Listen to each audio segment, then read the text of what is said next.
Okay, just a quick intro here. I have not come up with a technical intro for the show.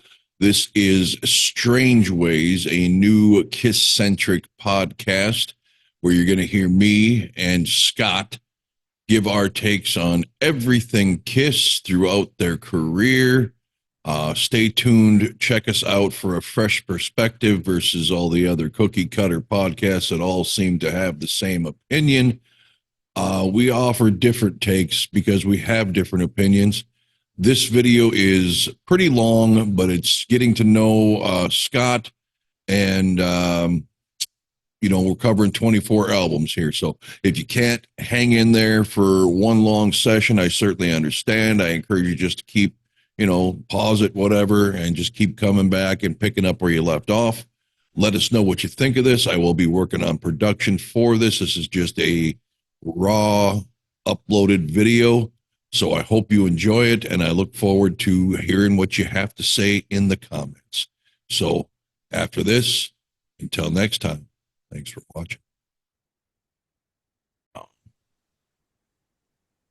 right, welcome everybody back to Rock Hard Music and episode 1 of Strange Ways, which is going to be a Kiss-centric podcast. And new to the channel, we have Scott, a big Kiss fan. So I'm going to let him introduce himself and give you a little backstory with his Kiss fandom.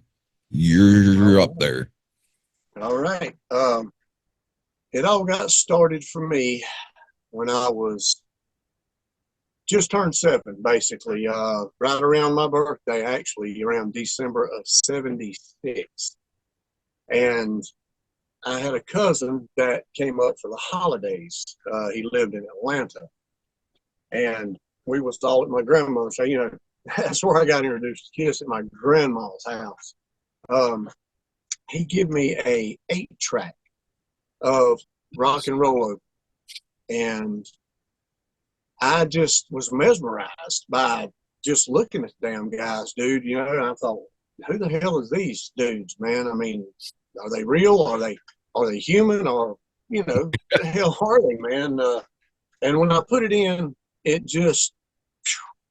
changed my whole life, man. I mean, to this day, it's been nothing but rock and roll for me. Hard rock on every level, pretty much. I'm not a death metal guy or nothing like that.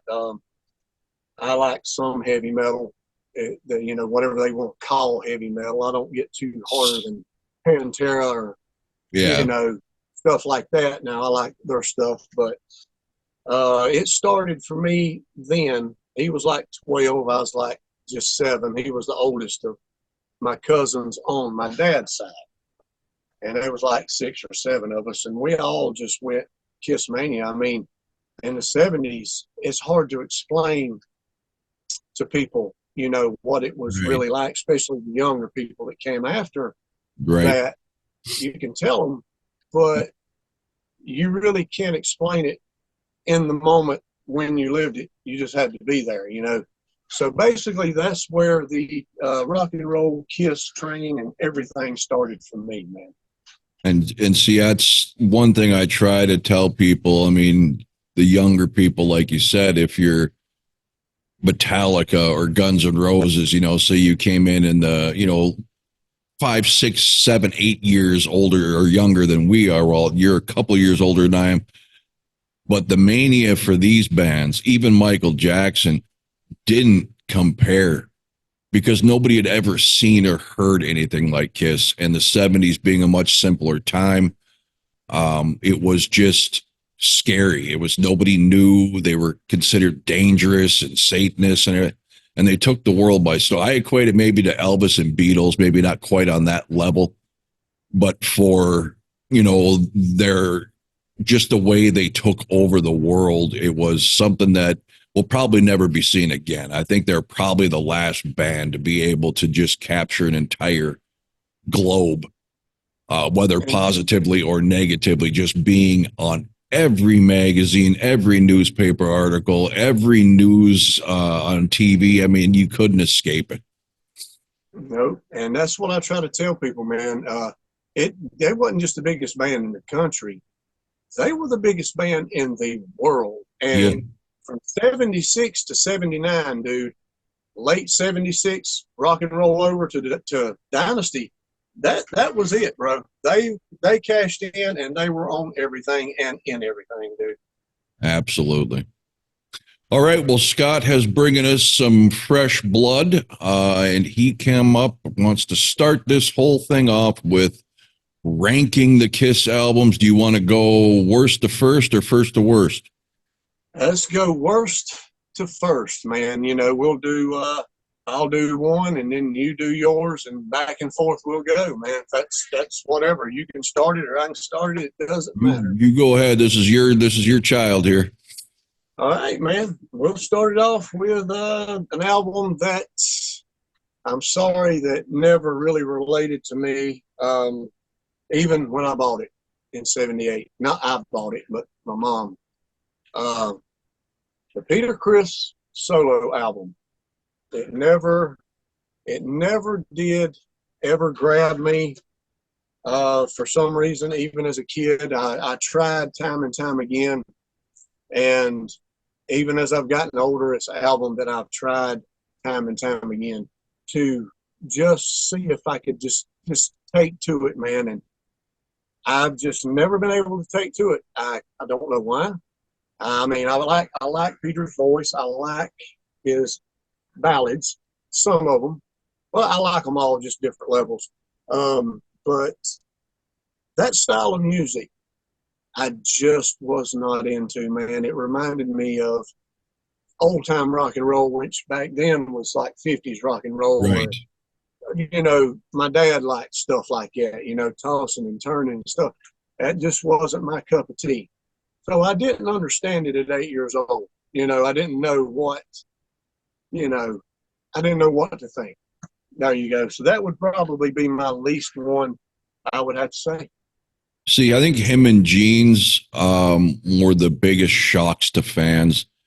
Paul and Ace sounded like Kiss music, but Gene and Paul's, I think they spent maybe too much on drawing from their roots and trying to show where their musical influence came from, and that just didn't appeal to most Kiss fans. But yeah, I can definitely see that. Yeah. My least favorite, and this is about the only album I will say I hate. I always try to preface, because people get all irritated in the comments. How can you say it's bad? Well, when you have a list, something's got to be worse. Doesn't mean I hate it. Doesn't mean I hate it. But this album, I truly hate. It's unlistenable from the first note to the last note. I have given it a chance many times over the years, and that is Monster. I just don't understand what happened. Kiss is a band all about big choruses and hooks. This album didn't have any of that.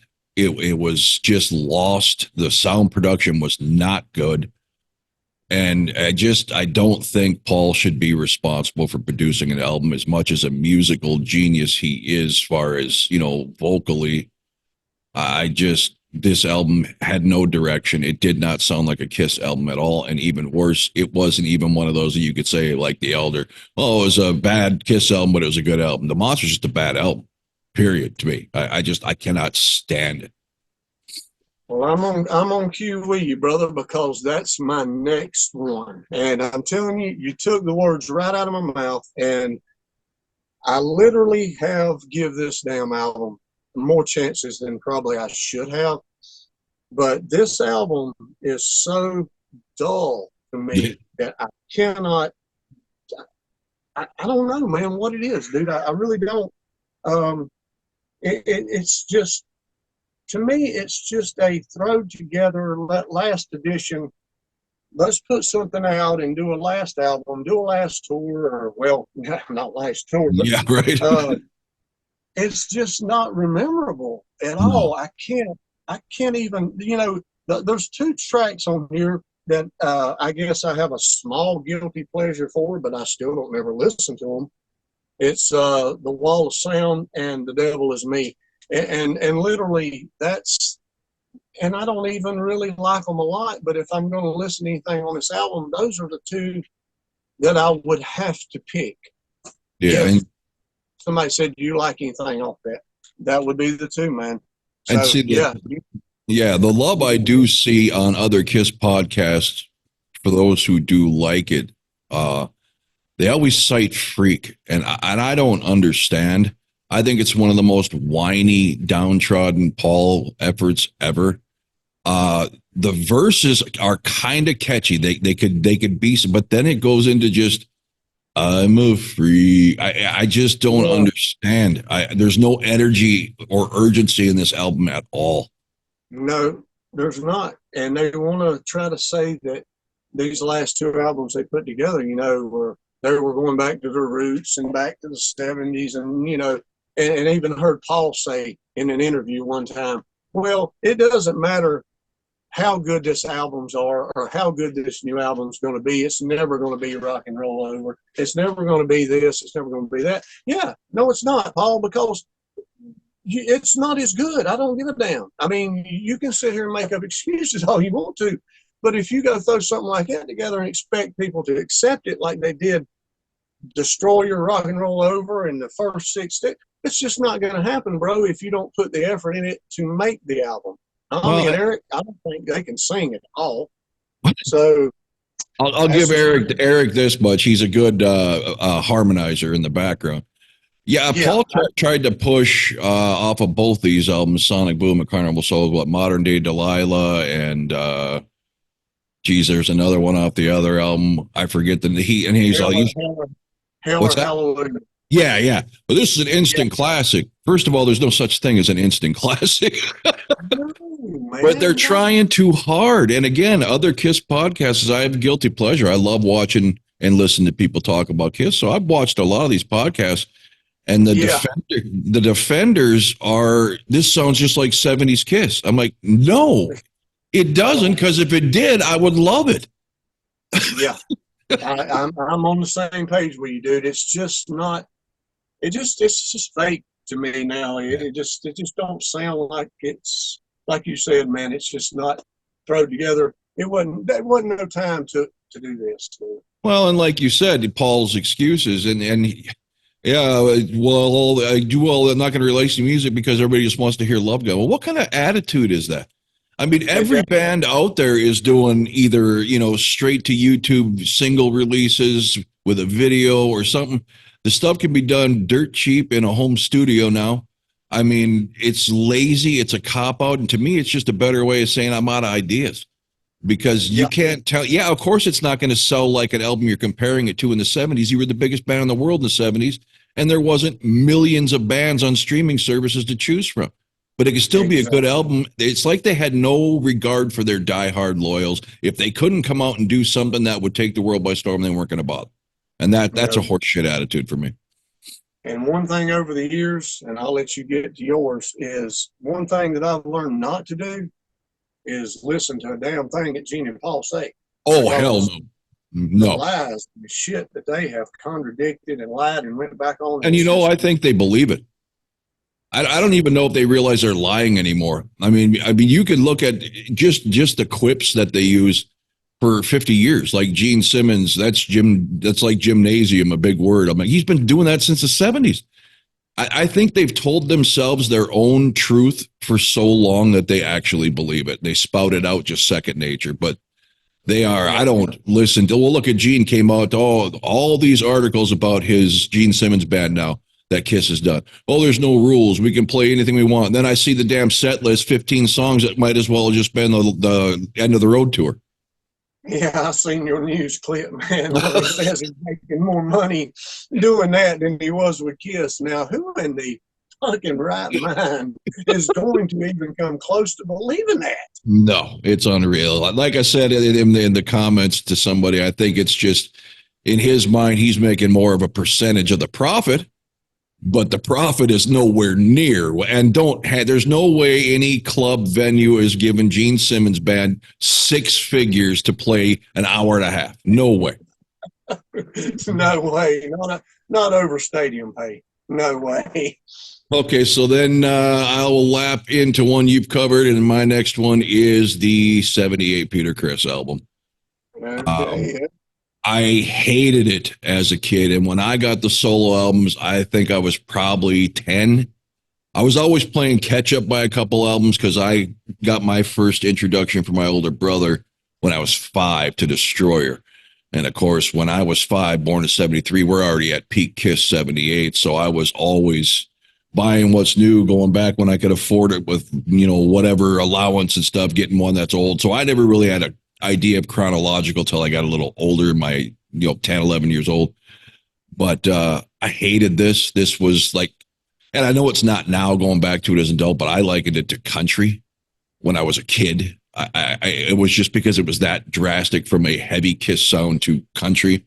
But like you said, it's more old time rock and roll.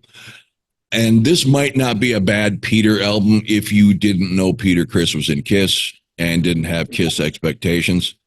But again, like you said, either way, I'm not going to say the songs are bad because I can't judge that genre of music because it doesn't appeal to me. So it might be great to people who are into that type of rock. It was just a bad idea for Peter, in my opinion.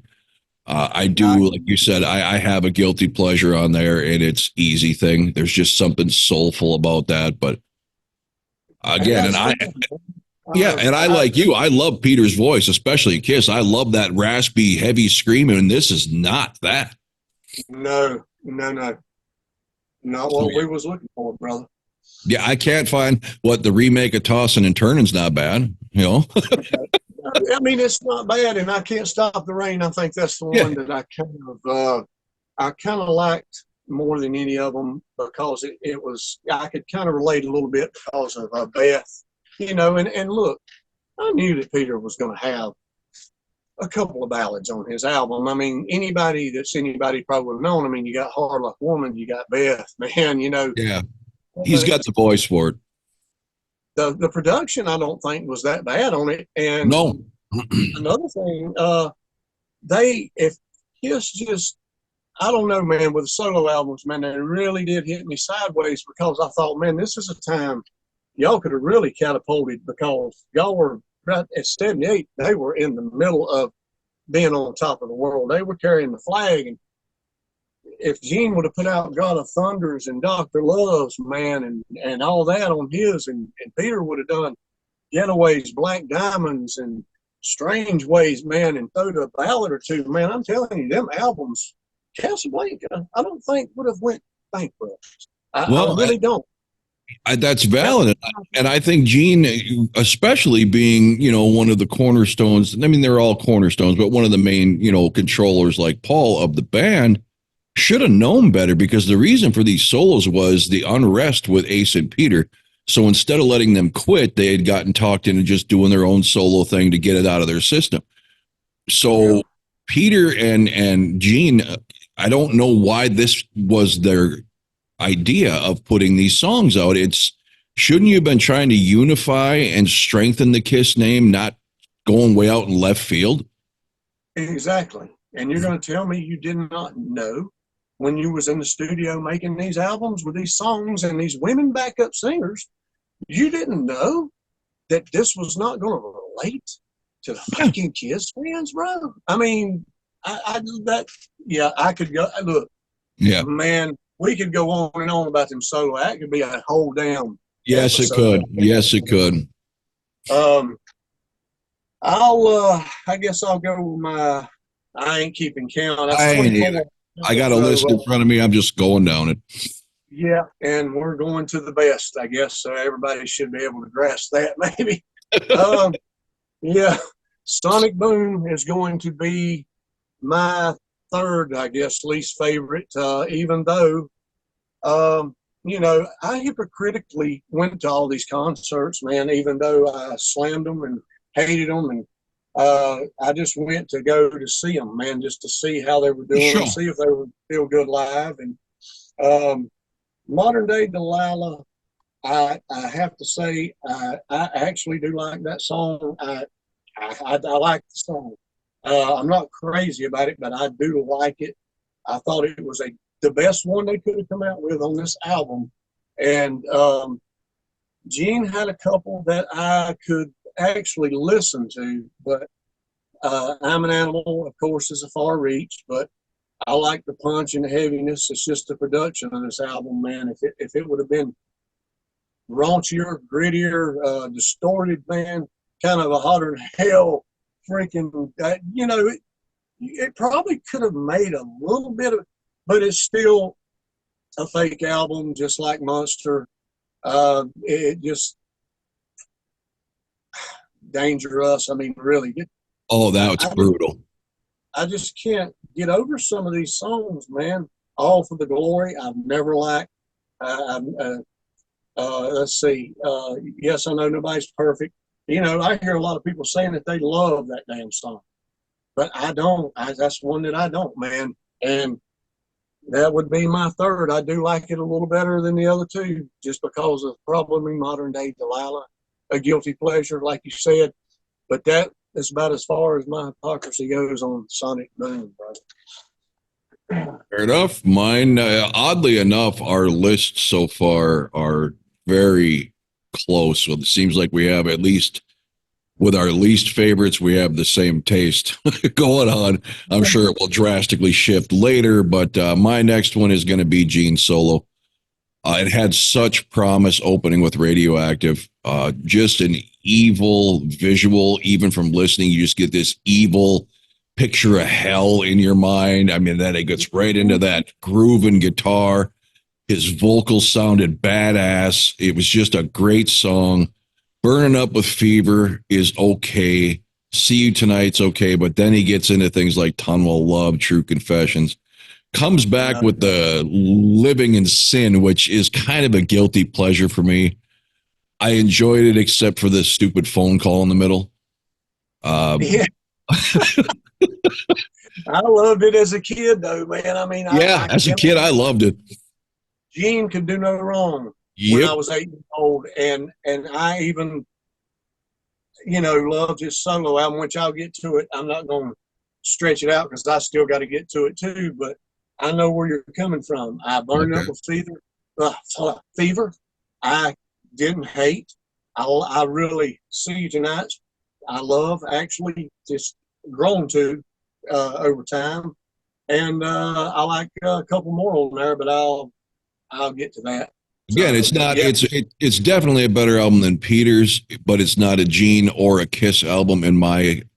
And what really killed me, even as a kid, I grew up a huge Looney Tunes. I hated cheesy Disney crap. So when I heard When You Wish Upon a Star by the Demon, I about came unglued as a 10, 11-year-old. I was just embarrassed. I would avoid that conversation at all costs. I had no explanation. And as a 50-year-old man, it still makes me cringe that he would do such a thing. I'm on board with you, bro. It shocked me because I couldn't believe it. I was like, I don't even know if I said anything when I first heard it. I was like, is this the right, is this Gene? But Yeah. it's on there. So, hey, it is what it is, man. Yes, I mean, I sir. understand you all the way, dude. And you went with Gene, right? Okay, it's my Correct. turn, right? All right, dude. We may be on the same trail still. We may not. Um, the next one is going to be Carnival of Souls to me.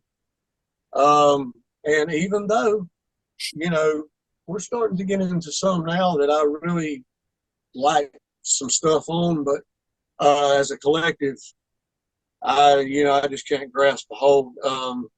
I do not like the Gene songs on here like everybody does for some I reason. don't either. I don't get that. I just the hate and I'm just like, damn, he sounds like he's got the flu or something. I don't know, man. Some people just praise that song. Have you ever heard any of them talk about that one? But Jungle, Master and Slave, those two, I Yeah. can live with, man. And Rain is not bad. And is it I Confess or In the Mirror? I think it might be I Confess. In the Mirror is That, the more funky one. yeah, dun, dun, dun, Yeah. dun, dun, dun. Is that it? Yeah. Okay, I can dig that one a little bit. But my favorite one, and you're probably gonna fall out probably when you hear this one because I've never heard not one Kiss podcaster say that they like the song at all, and it never goes away. And It's the not a reason bad I song. love that song is it is raw and it's got some cracking ribs, man. Just and Paul's range, dude, was just insane. I was like, damn, man, I hear you, brother. He's really belting, some big time vocals on that song. And that's why I like that song. It's not for what it means and what this album represents. I never was a grunge fan. I didn't like Nirvana and Pearl Jam. I hate with passion and stuff like that. But I did like Alice in Chains, but I never really considered them a grunge band. I always thought they were just a newer metal band. But there you go. That's my take on Carnival of Souls, man. Yeah, the grunge thing, and it's funny, I'll just piggyback right into it because that's next on my list too, Carnival of Souls. Oh, Uh, okay.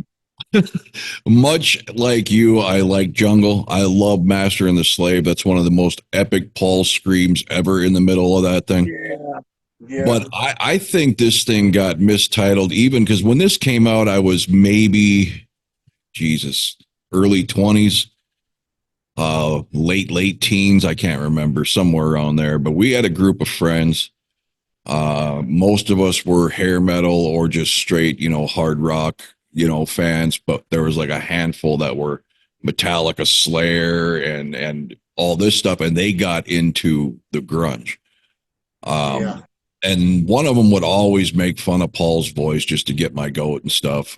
John Metzger, great guy, but he knew how to push my buttons. And when Mm-hmm. this album came out, all of a sudden these guys were saying how great Paul is and what a great album this is. And I'm thinking, this is a flaming pile of shit.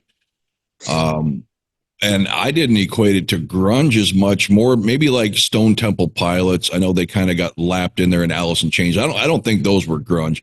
I think grunge was like your Pearl Jam and Nirvana and stuff like that. But So, it was just Soundgarden. yeah, Yeah. it was just a heavier, dark.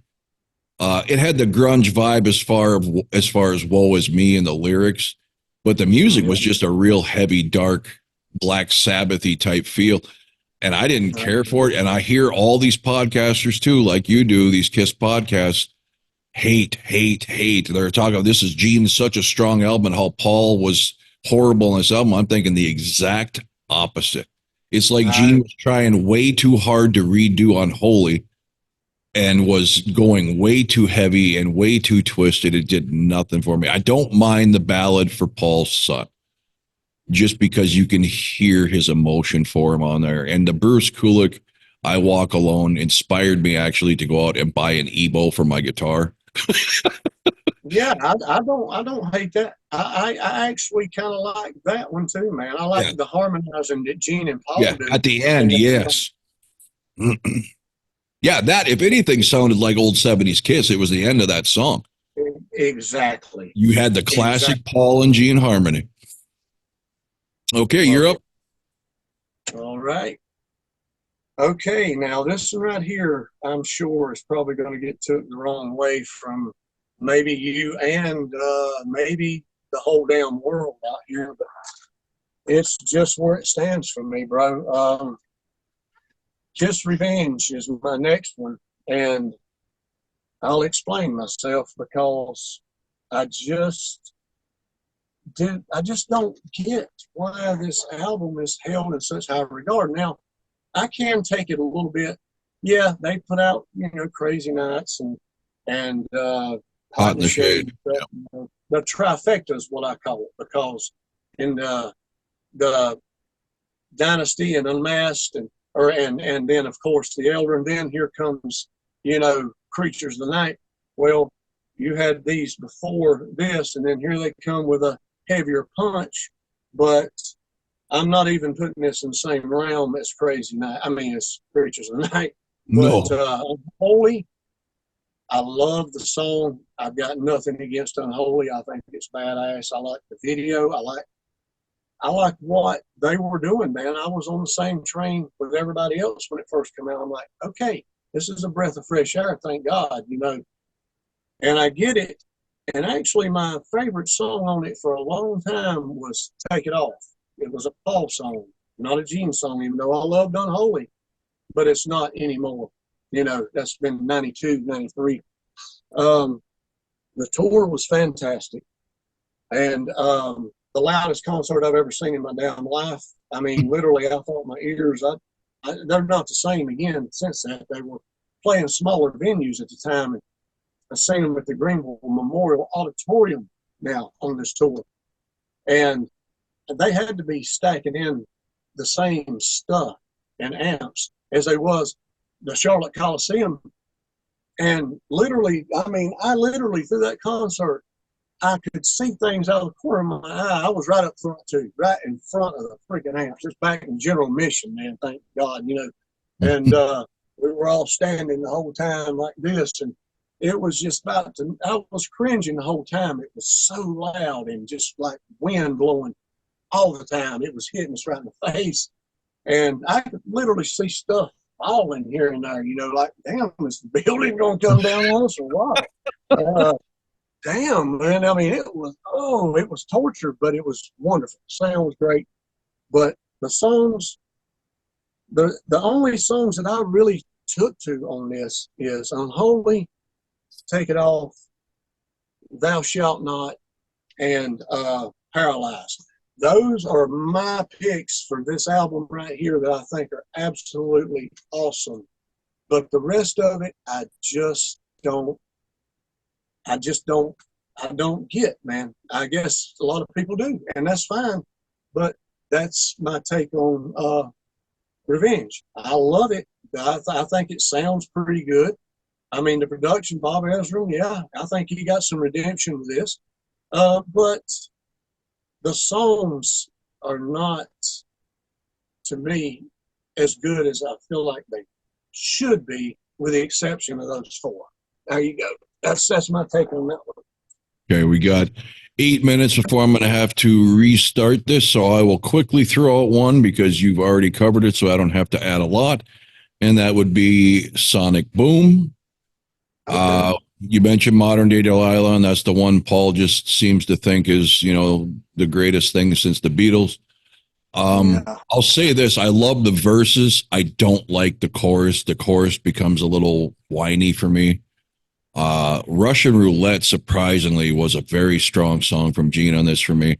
I do like Never Enough. I think that is a good groove that reminds me of something that could be on Rock and Roll Over. Stand was overly cheesy. I like the message, but again, it was a little cheesy for me. I'm with you with All for the Glory. Same with When Lightning Strikes, the whole Ace Frehley, you know, vibe. Oh, you're the spaceman. You got to sing a lightning or space song. I will catch flack on this, my favorite song on this, and no podcaster agrees with me, and they all wish it would not be in the live show. I love Say Yeah. I loved it the minute I heard it. I still love it. I think it's an epic song for Paul with his calm demeanor and then punching in, especially that last Say Yeah when it kicks in. I love the song. I love that they play it live. I know most people hate it, but all in all, the album, the sound production on this was terrible on this album. Yeah, I agree. It almost kills my ability, even if I loved the album, to listen to it because it's so muddy, maybe muffled. I don't know what it is, but it's just the production does not help these songs.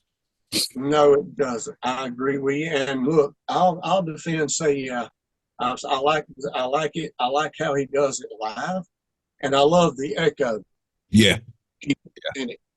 See, I really do like that. Now, whenever and I, I love it when he does that. Like, I stole your love when he makes that echo. I love that. So I wonder how many people.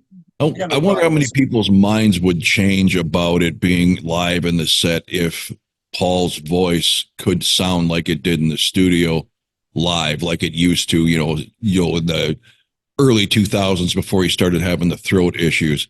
If he could really belt that out live like he used to belt things out for Hot in the Shade and Revenge and even that first part of the reunion tour, I think that would change people's minds. It's just he's so weak now when he does that it doesn't register live, maybe. And I agree with you on that too, man. If he could really sing it like that, I remember I took my kids to the End of the Road tour because I wasn't going to go to this one now. I was really pissed at them at this one, but they hadn't got to see them yet, and I got tickets for Charlotte and Columbia and took them to indoor and outdoor. And when they started singing that, boom, Sonic, boom, you know, Oh, when I it hate starts that. Oh, I hate that. you know, yeah, people started heading to the bathroom, dude. Literally, rows. You could just see people heading to get a drink or what. Just like that, they were gone, man. So, yeah, I just wanted to throw that in there. All right. Well, And, I will hey, there you go. Is that a Miko? yeah, man. It is. Oh, I I had got all of those. guys still. His arm won't stay up no long. No.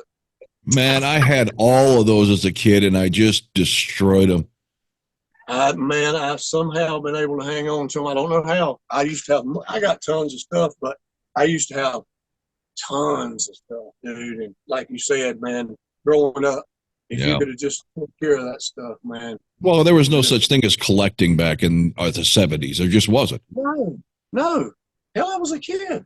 You know? We used it. We played with it. We beat it up, threw it away, and got a new one. Exactly. I always try to wonder what kind of kids are these that bought Star Wars figures, because I have a whole thing of them, a whole case. We used to blow them up with fireworks. Yeah, man, anything outside, dropping them out of the trees, and you know, what kind of kid got them and didn't take them out and play with them? Yeah, or even take them out of the wrapper, just leave them in the package. Yeah, must have seen the future, maybe. All right, we'll cut this here. I'll pick it back up. Give me about 5 minutes, and I'll give you a jingle back. Yes, sir. All right. All right, man. Okay, so we're up to your next one. Got my visor on sideways. Flav look going. Oh, shit. Oh man. Hey, yeah, I'm just fucking around. Yep. Okay, next up, man, we're gonna go with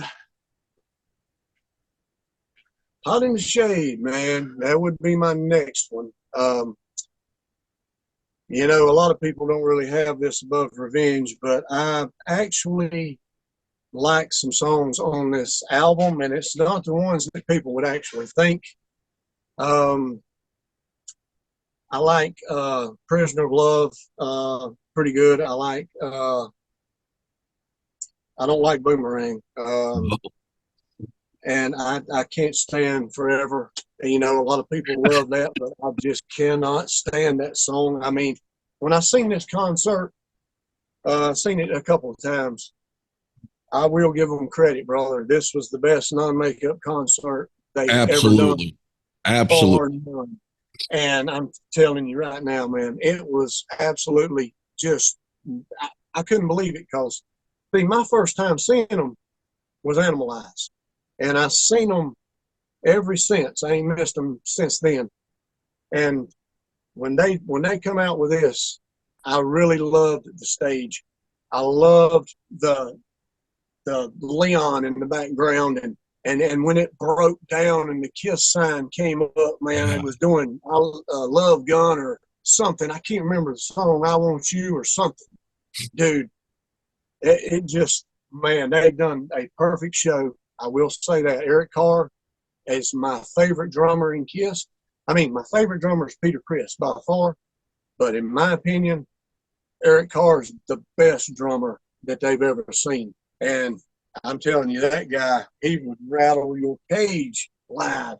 I'm telling you, dude, that guy your insides would vibrate. Yeah. I mean, literally, the power that he used. And that solo was just insane. But anyway, I like my favorite song on here, believe it or not. It's an odd one, Somewhere Between Heaven and Hell.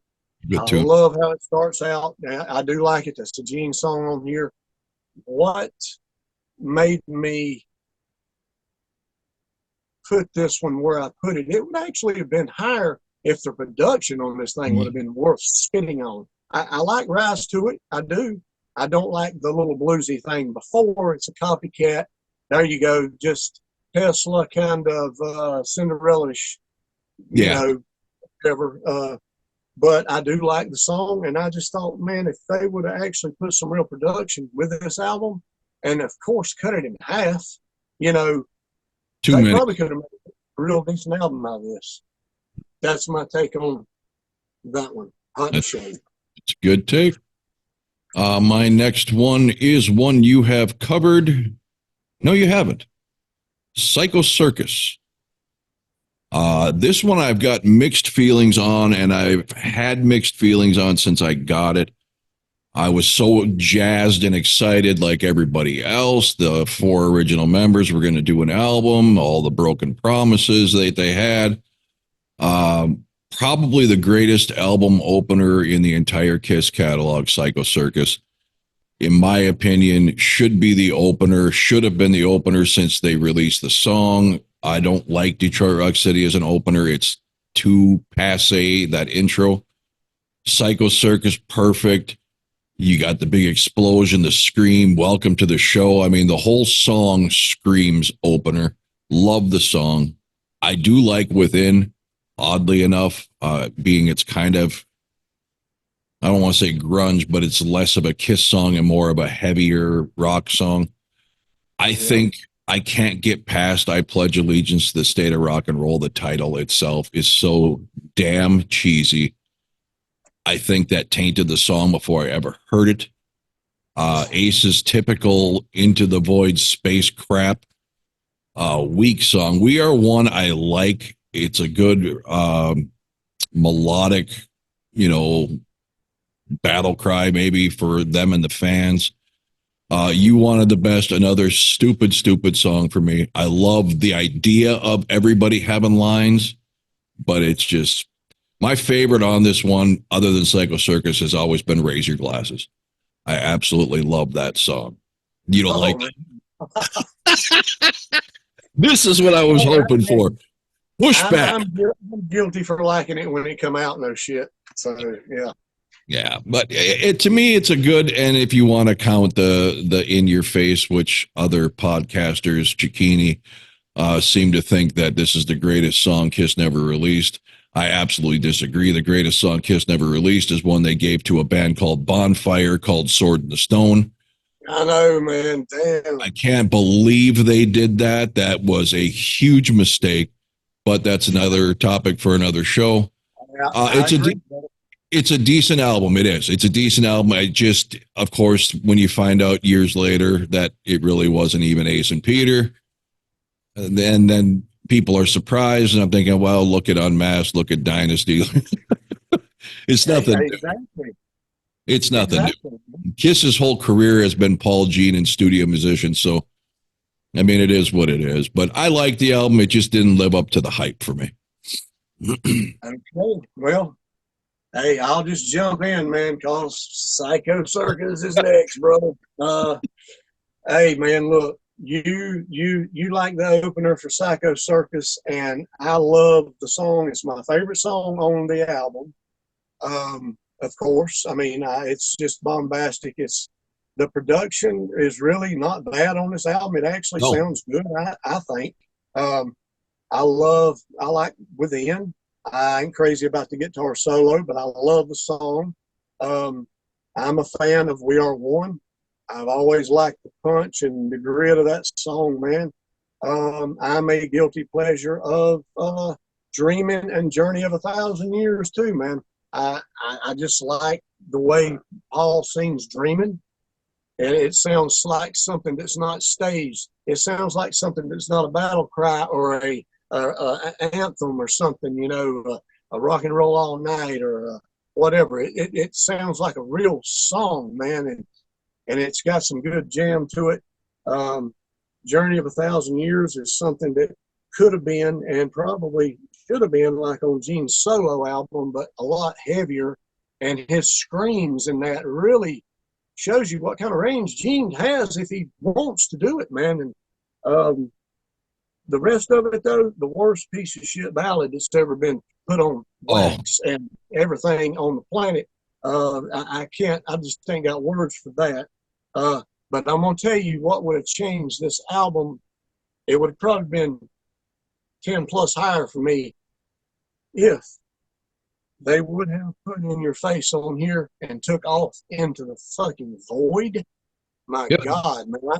look, In Your Face is not the greatest song either, but I love it 10 times better than I do this. Oh, yeah. I know a lot of people do like Into the Void. It's not horrible, but Into the Void, yes. It just, they're not even trying, it don't sound like. But In Your Face has got a real kick beat to it. That's why I say that. And another song that should have been took off of here is, in my opinion, of course, you're not going to take off Peter's song. They're going to have that, so I'm not even going to mess with that piece of crap. If they would have took the one that you Journey wanted of the best. 1,000 years or whatever the hell it is. Yeah, you wanted the best. Oh, if they yeah. would have took that one off and put It's My Life. Yes. Damn, what a fucking ripping ass song, brother. Yes. Damn, that is a killer song. Who's sitting there saying, don't put that on the album? Is what I I don't. like. They've made that mistake over the years on several albums. It's like, who the hell was in the decision-making process? But like you said with that Dreamin', I've always loved the song. The podcasters hate it. And they always go back to that. It's stolen from Alice Cooper's 18. Well, every song has a little bit of some sound in it, whether intentional or not. You grow up listening to something, you might just unintentionally copy something. I mean, the bottom line is it's not 18. It may sound similar. Maybe there's a stolen line, but it's a great fucking song. Yeah, man. How many times have they copied Zeppelin or Deep Purple? All the time. Okay, so that puts me to my next, and I'll get hate for this being so low. It is going to be Ace Frehley's solo album. Absolutely. I absolutely loved it when I was a kid. Obviously, New York Groove, and I didn't discover until, in my 30s that was actually a cover. We didn't have the internet back then. No. And if you didn't listen to, I mean, hello, I don't remember ever hearing that. And I still have never heard their version on the radio or on any kind of XM channel.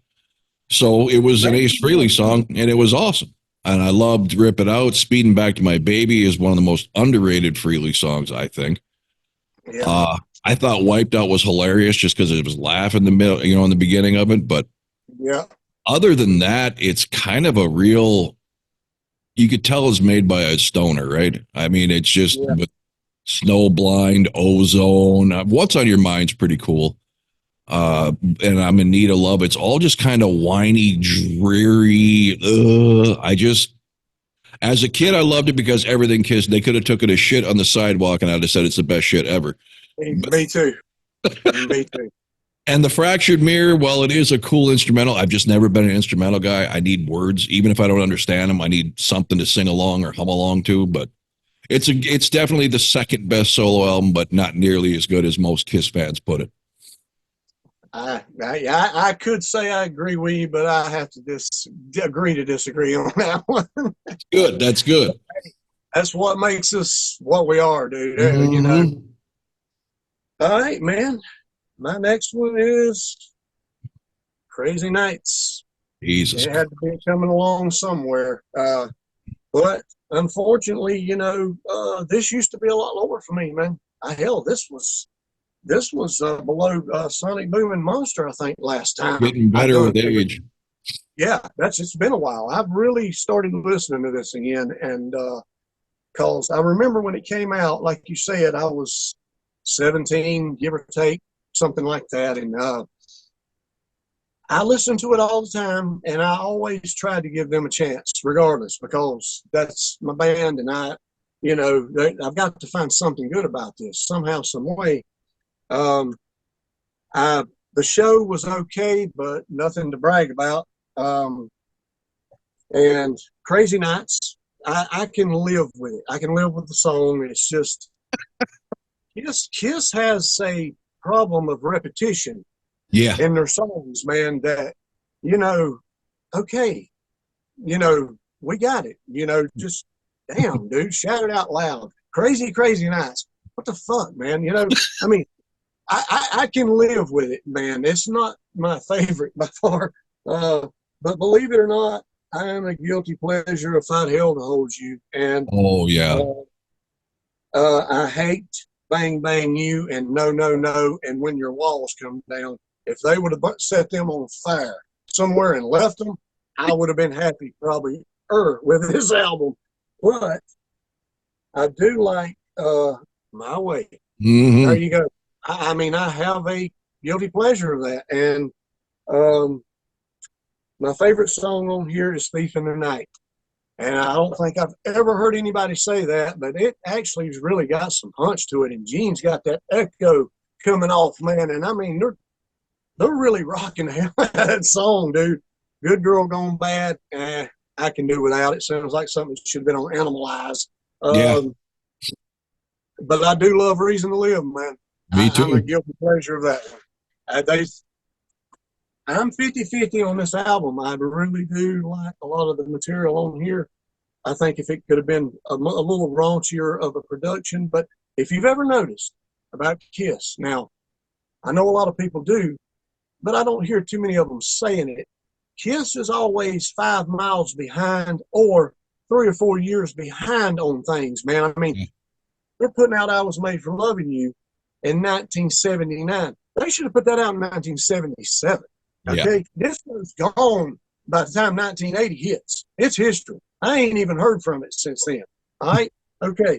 And then Reason to Live, if they would have put that out about the time Motley Crue's Home Sweet Home came out, yep, yeah. You hit it. I think it would have been a monster. It would have been an Every Rose Had Its Thorn. It would have been a Bon Jovi song if they would have done it. That's the problem. They started chasing trends instead of setting trends. Exactly. And like you said, they were behind. By the time they decided they were going to give you their version, they had moved on. Everybody else had moved on. Yep. That's right. That's right, man. Everybody done cashed in. Cha-ching. Well, I am right here with you in lockstep again with Crazy Nights. Unlike you, I absolutely love Crazy Nights. I hear the repetition argument all the time. Doesn't bother me. I think it's a fun song. I've always loved that chorus. Hey, I don't hate it. No, I don't hate it. I love the. I do like the song. I just don't like I just want you to know that's one of the songs that I do like, but it ain't my favorite. There you go. I do love the video with Paul dancing on the crowd's hands. That was, to me, that just screamed of a lot of dislocated fingers. Yep. I'll Fight Hell to Hold You is one of his most epic vocal range songs ever. Hey, I'm sorry. Go ahead. I'm sorry. Let me interrupt you. I forgot. I love Turn on the Night. Damn it. How did I forget that one? I know it's got a lot of synthesizers, but that's one of my favorite ones on there. Go ahead. That's what this album gets knocked for, especially on one of the more well-known podcasts. I'd like to hear this and do it with Unmasked too, without the keyboards. Well, yeah, but then the thing I love about Kiss is if you're in the mood for a different genre, it's there. Unlike AC/DC or, some of these bands where the words change, but the music's always the same. Yeah, it probably would have sounded better on some of these without synthesizers, but I don't hate the synthesizers either. There you go, AC/DC. Like I said, great band, but it's after Bon Scott, it's everything could have been on the same album, is what I'm saying after Bon Scott. Not that they're bad songs, it's just there's no variation to the sound. It's all got a groove, man. That groove they follow, and they don't stray. Yeah. Period. Yeah. Anyway, on this one, I'm with you with My Way and Reason to Live. I do have a guilty pleasure, though, with Bang Bang You. I think it's... I love this, see? I wanted different, pushback in this, and that's perfect. That's cool. You're the first person I've ever heard say that, though. I know. Yeah, on the podcast world, I will get ridiculed, and that's just the way. I like the song. I think it's cool. No is an absolute piece of crap that almost ruined the album for me. But yeah, you, I liked it when it came out because I had to like it, being a diehard.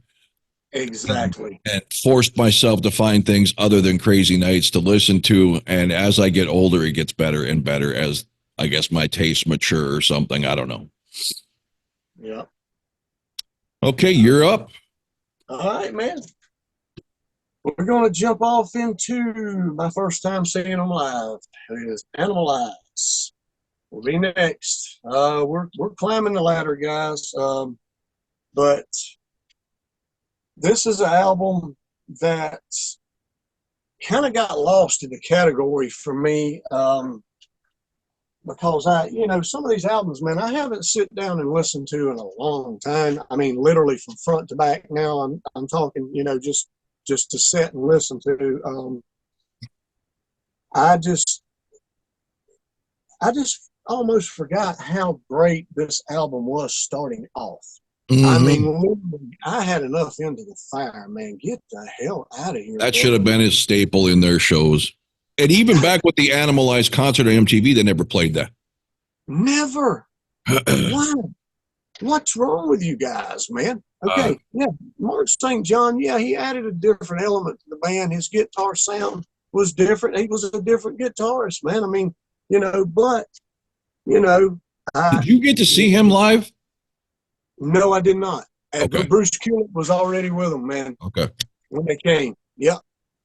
Sure did. But Burn Bitch Burn, man, I cannot stand. And I do not like Get All You Can Take. I do not like Lonely as the Hunter. I do not like Under the Gun. I like Thrills in the Night a lot. And While the City Sleeps, I don't like that one. Now, here we go with probably the only cat on the planet, just like you with Bang Bang, Bang Bang You. I like Murder in Fucking High Heels, bro. And it's really? Not yes. Oh, God, yes. That it's murder, that doesn't bug you? It's not just the vocals. It's the fucking jam. Dun, dun, dun, dun, dun. I mean, damn. Well, that is a cool guitar riff, but the lyrics are so bad. Eric drumming, man, that's what grabbed me about the song. When it first starts, it's like, damn, that's what grabs me about Somewhere Between Heaven and Hell on Hot and Shade. That's what grabs me from Thief in the Night on Crazy Nights. The beginning of the song, it's just, they're tearing into your soul, man. Boom. Now, what happens after that with the lyrics? Murder in High Heels. I'm not too crazy about that. It's the song that I like collectively. I guess it would come out better for me than worse. But, yeah, man. First time I ever seen them live, and I'll have to say I was not impressed.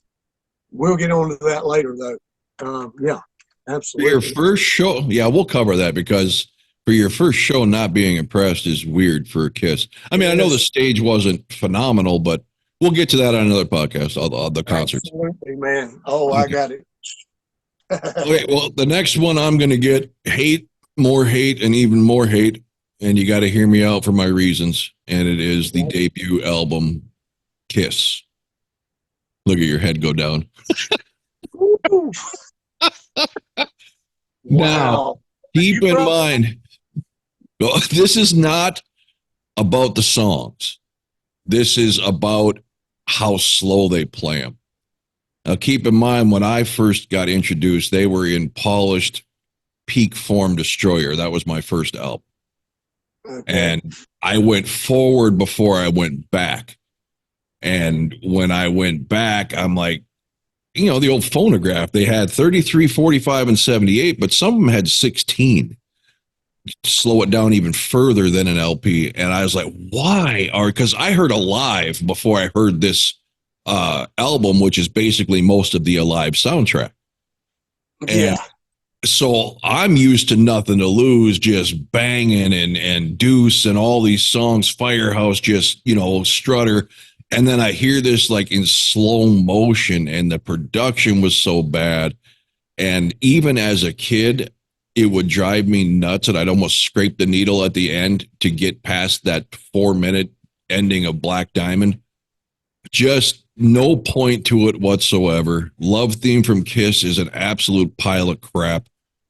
I actually enjoyed Kiss in Time. Now, if you were to say Kiss records this album in 1978, it probably is way up there. But because of how slow this album is, I will never listen to any track on here. I would rather listen to Nothing to Lose on MTV Unplugged with Eric Singer. Deuce, I never really liked anyway. But it's just between the production and the speed of this album, I can't listen to these songs off of this album. I can listen to them off live albums, but not off this album. I'm with you with the production, brother, which I'll get to that. Yeah, I'm with you. Okay. Now I'm coming up behind you now. Gene Simmons solo album. I know we're shocked it's made it this far. It's really an abomination. And it's a guilty pleasure of mine, has been since 1978, man. That's when I was in all Gene and Peter. Those were my two first ones that I connected with. The drummer, Really? Peter, and yeah, oh God, yeah. I went from Gene when I first started with the band, and then I went from Peter because I've always loved the drums. I love the drums. I love how he starts this album, and when you look at this damn album cover and you put it on, and this first time I heard this was at my cousin's. We were in Atlanta. He's the one that gave me the Rock and Roll Over 8 track.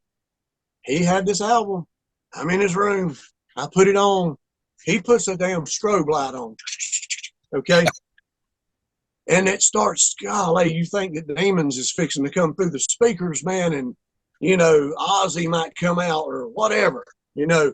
And this is going to be hell here. I can tell it already, you know. Radioactive hits. Then, I love the song. I like it now, but damn, what an intro to a just ordinary song, right? Okay. Now, I like Burning Up with Fever. I'm with you on that. I can live with that one. I love the production of this damn album. It is really good. Yes. I think that Gene does some of his best singing on this album. Believe it or not, his voice is he's not using the demon voice that much. He's using that Beatlesque voice. He sings so good on this album. It's just some of the songs are just pure shit. And I love See You Tonight's my favorite, bar none on here. That's a great tune. Anytime, man. I love it. I love A Man of a Thousand Faces, and I love Mr. Make Believe. Those are the ones I've always took to, and it's never changed over time.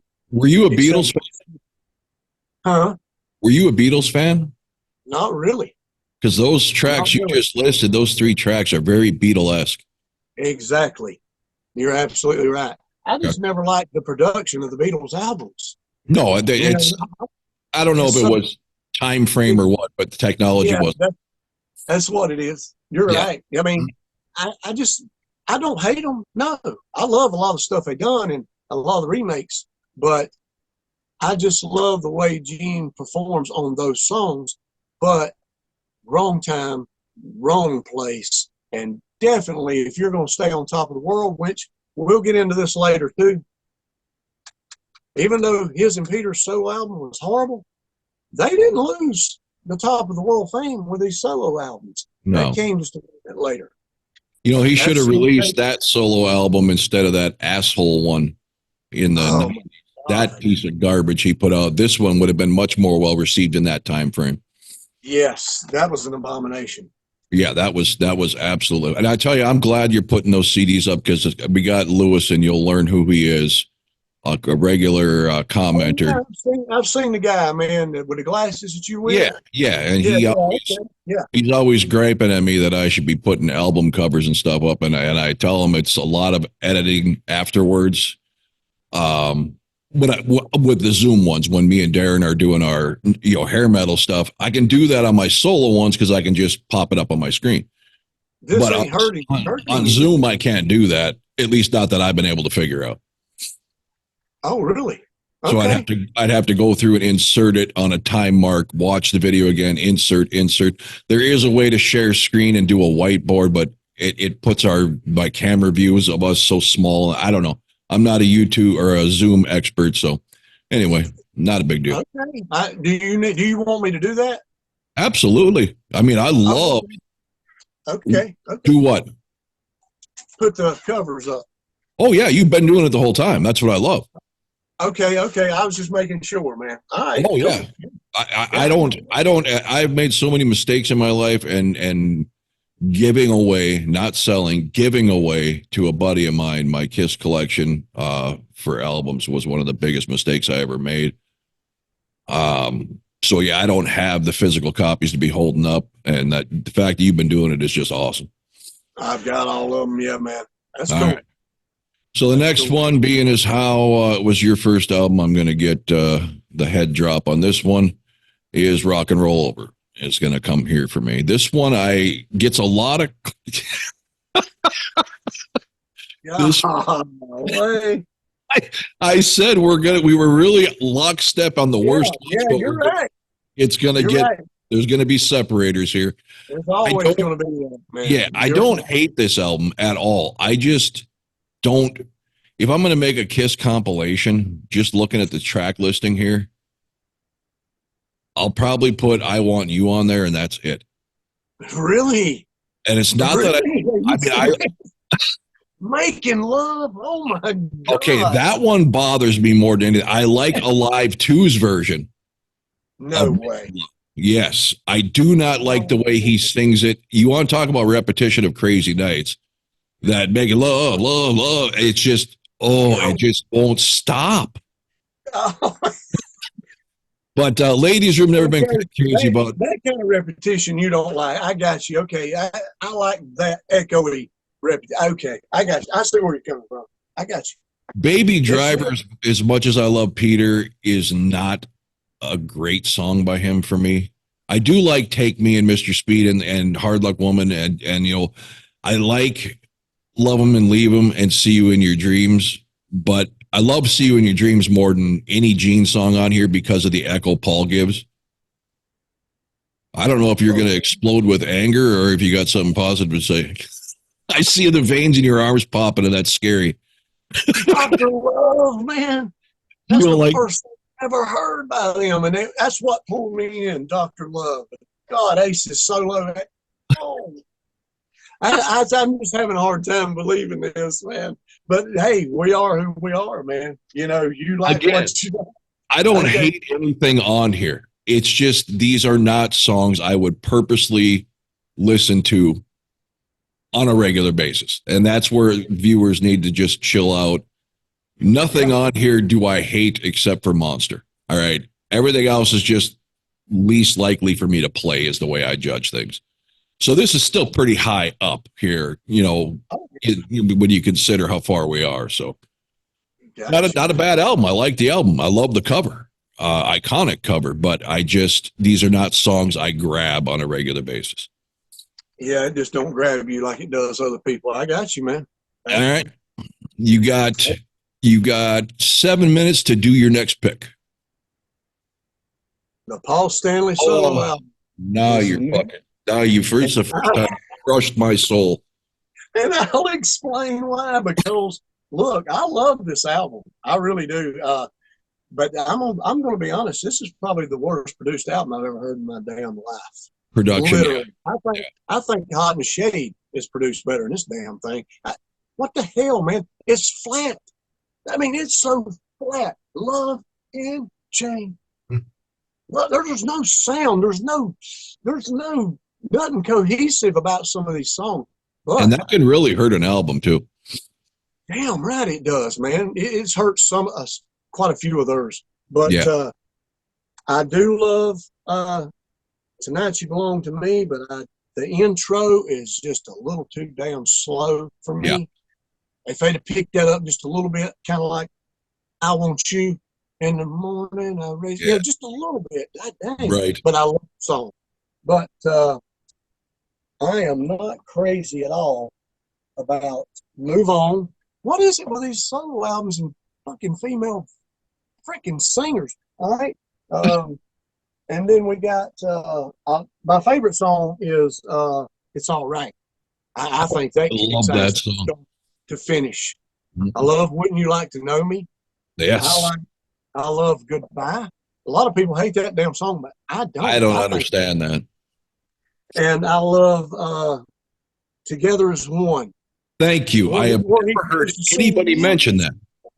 is far away, so take me. I love that, man. His He power is off the charts on that song. he is rocking the fuck out, man. And I hear nothing but shit about them songs, dude. I It's know. like, what are y'all listening to now? But you're gonna have to explain to me. Hold Hold me me, tight. touch me, and you're gonna release that shit as a single? That was a panty dropper, is what that was. That was all the girl ballad lovers that he was trying to hit there. That was as close as you're going to get for Paul having a top 40 ballad type song. Oh, I'm like, man, that's Peter, dude. That ain't you. You can't sing. Paul has a voice he cannot sing. Odyssey on the Elder, you can't pull that shit, brother. To me, that's that slow song right there. He has that you just, how do you just, oh.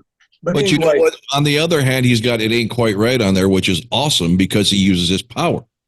I love that. Yeah. I love Ain't Quite Right. That I forgot that one. That's another one I like.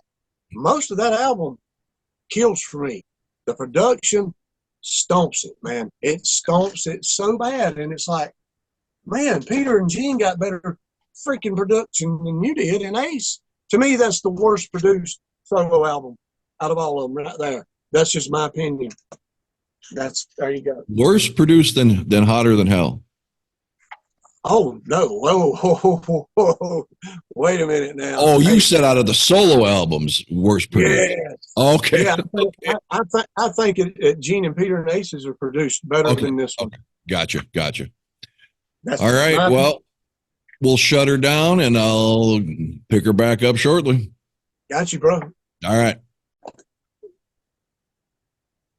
Okay, back at it. Whose turn is it? I just did Let's rock see. and roll over, right?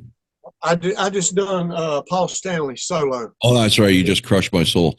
Okay. That's why I had the mask on. There you go. Okay. So next for me is one you covered already in Animalize. I've grown to like this more over the years. I liked it, of course, when it came out, strictly because I think Heavens on Fire is one of the greatest songs they ever did. But like you and Murder in High Heels, for me, Burn Bitch Burn. I absolutely, yeah, go ahead. I absolutely love the song. I love the chorus. And I know a lot of the podcasts like to make fun of the log in the fireplace line. But, I mean, how is that different than put your hand in my pocket and grab onto my rocket? I mean, a lot of these podcasters, since they're like, a few years older than us, it's like Makeup Kiss could do no wrong and everything non-Makeup Kiss did was cheesy. I know you didn't like the song. I just find the chorus extremely catchy. I did not care for most of the Gene songs on this album. I think he kind of just phoned it in, and he probably did from Hollywood. Thrills in the Night's an epic song on here. Under the Gun, I didn't mind, but it bugged me that they put that on instead of I've Had Enough Into the Fire in their live set. I know, man. I don't know what they're, because Under the Gun to me is just an okay song. I don't know why they thought that was a special one to do. And like you said, ignored I've Had Enough. I mean, to me, that's criminal, but so yeah. Animalize, sorry. You're next. There's my. Oh, you got the cassette. Cassette. Look at that, man. Wow. Somehow I've been able to hold on that piece of that gum. Cassette was just the worst kind of, Oh, it was horrible. After a few listens, it had that, you get muffled spots, and yeah, it was bad. Oh, man.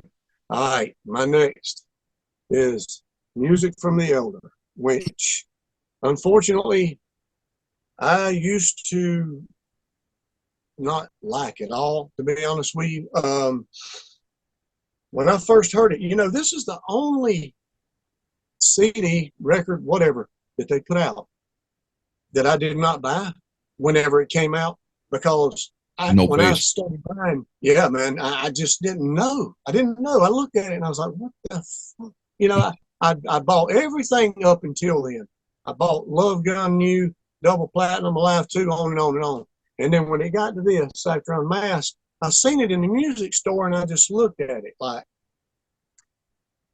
what is this? Where are they? You know, what music from the Elder? What the hell? You know, and I didn't buy it. Well, actually, the first time I heard this entirety, it ought to be criminal for a Kiss fan. I was dating a girl in 1990, 91 in that area. She had the album. That's how long it took me to listen to this all the way through. Wow. Yes, yes. And I did like some of it, but I put this thing, I bought the cassette.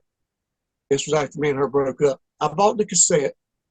I put it in my cassette player, and it stayed in my cassette player for about 5 months. That's all I listened to when I was in the car. And songs like The Oath's pretty good. I mean, I really like it. It's pretty heavy, you know. But see, I'm a big fan of, I can't hardly see. I'm a big fan of the one people give shit to. Where the monks are singing. Oh God, Under the Under Rose. the Rose. I love Under the Rose. That man. is awesome. It's dark. It's heavy. I love it, and I love Only You. Yes. I love Only You, and I love Gene's. Mr. Blackwell. Yes. Yeah. Yes, and I love his A World Without Heroes. World Without Heroes. Mm-hmm. And I hated that when it first came out, when I first heard Me it. too. But I have grown to love that song. I think it's awesome. I think the lead is good in it. This album It's actually a Paul Stanley lead. Exactly. Exactly. I like everything on here, but Odyssey. I even like Just a Boy. I mean, I love Just a Boy. Yeah. But Odyssey, I cannot do. And I can't do Dark Lights. Holy shit, man. I mean, I know Ace rips the damn guitar up, but Dark Light. Dun, dun, dun, dun, dun, dun, dun, Jaws? What the fuck, Ace? And I'm an Ace man. That's the intro to Jaws on a guitar. Yeah, man. But I have to agree with him about this album. Wrong time. Yeah. This should have been Creatures instead of the Elder. Yeah. That's my opinion. Yeah. But I do like the Elder. Beautiful. Okay, on to the next for me will be Dynasty. See what I did there? I rhymed. Oh, yeah. I got it, yeah. This one I liked way more when I was younger. There you go. Hey, is that a BMG with the half white cover? Or a Columbia House? Yeah, I think I actually had to swap the back out on this one because this would have been a 10. I think it might have broke or whatever. Found shop. Look at this one. Oh, I had that, and I had the Destroyer 8-track, and I don't know where they are. I've got this one in the double platinums all over there. So. Wow. This one I was much bigger fan of when I was a kid than I am now. I Was Made for Loving You. I like it better on Alive 3 when he changes it to a heavy song.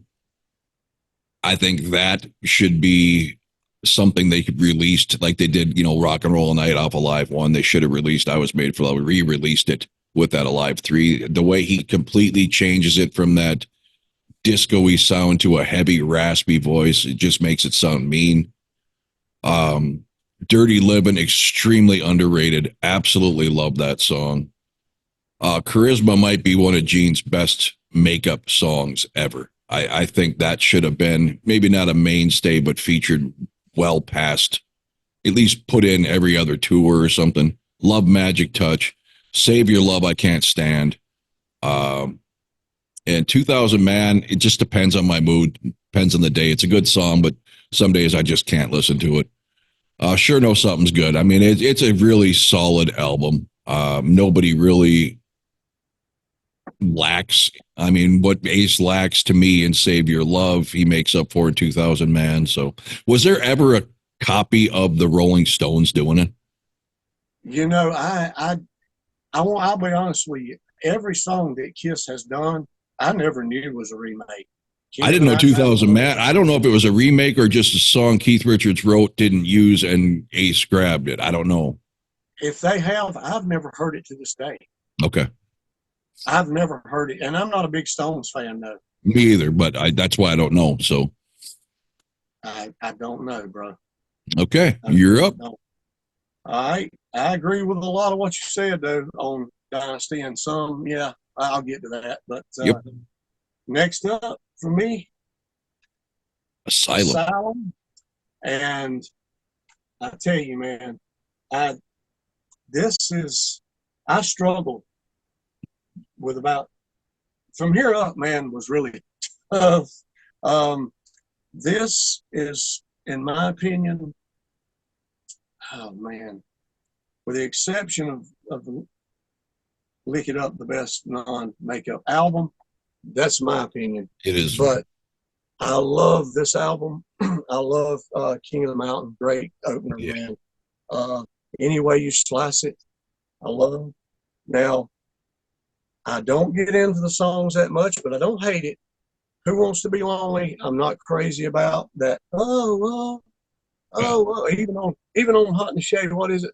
Da, da, da, da, hey, hey, hey. I'm just not into that kind of stuff, man. Yeah, the sing-along stuff. Yeah. I love Trial by Fire. I'm Alive. I do not like. And Love's a Deadly Weapon. I used to hate it, but it's grown on me. The music, the jam part of it, the lyrics, I could really give a rat's ass about. Tears Are Falling. They got it right. The singles that they released on some of their albums, I could question you for days, but they got it right with this one.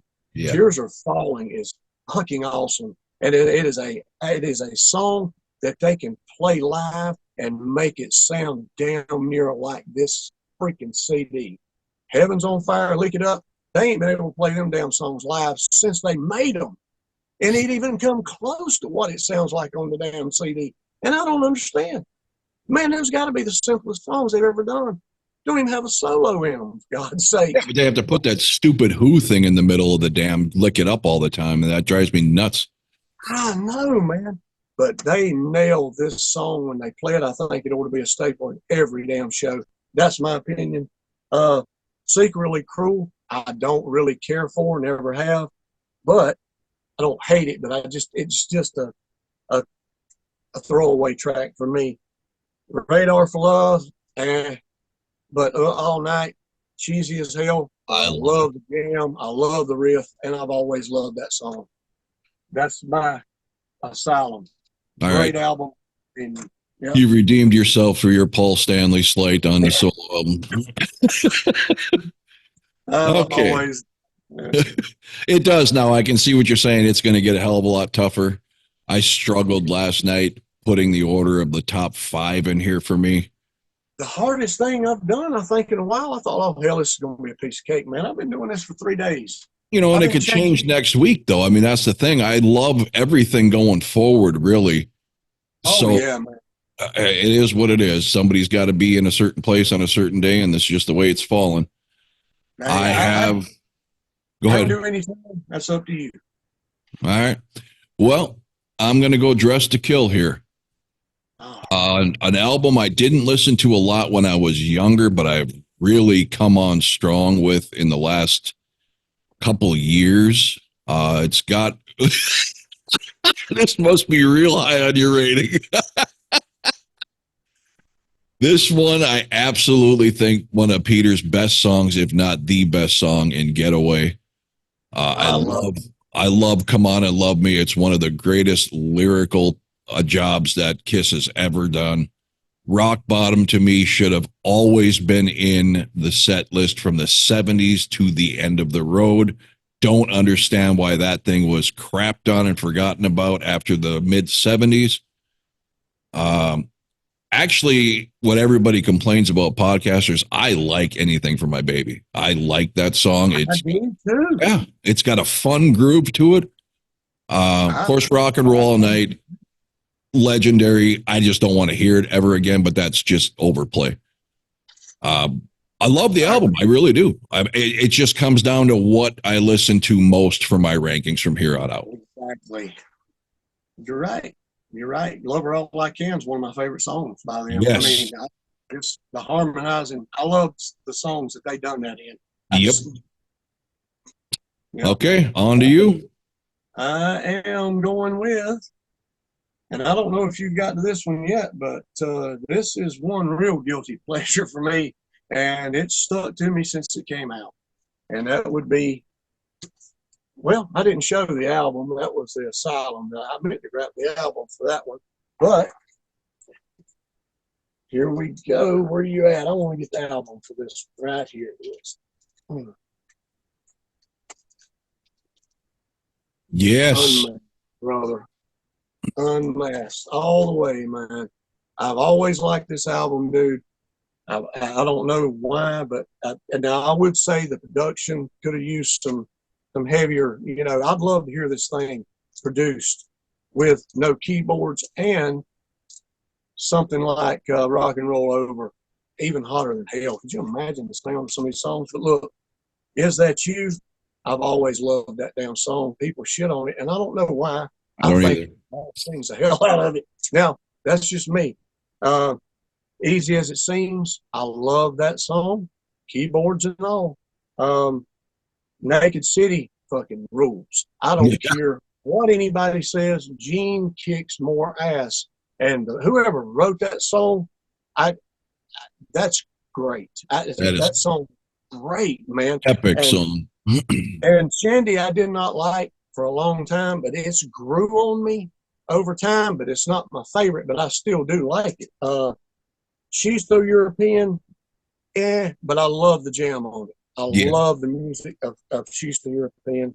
Now, I'm going to say, as an Ace guy, I do not like none of Ace's songs on this album. I don't know how he went from Dynasty to this. I don't understand what he was thinking about. These songs I don't like by Ace, and I love Ace. None of them. Ace. Talk to Me. I love Tomorrow. That is a rocking song, dude. Why it wasn't a single? Two Sides of the Coin, Torpedo Girl, Talk to Me, I do not like. And I'm not crazy about What Makes the World Go Round and You're All That I Want. But the ones I don't like on here, which is probably about 50-50, the ones I do like are so damn good to me. That's why this got as far as it did, because some of these songs are great that just never give it a chance, man. That's my take on the mask. Very, very common thread I'm seeing now with the podcast is people coming around to that album after hating it when it came out. Okay, so where did we go here? What did I leave off with? Dress to Kill I left off with. Okay, so my next one is going to be Hotter Than Hell.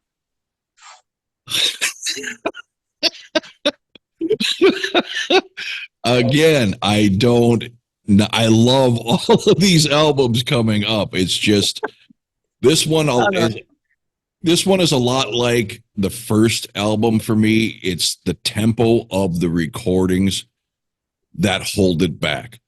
To me, probably one of the greatest Paul songs ever is Hotter Than Hell.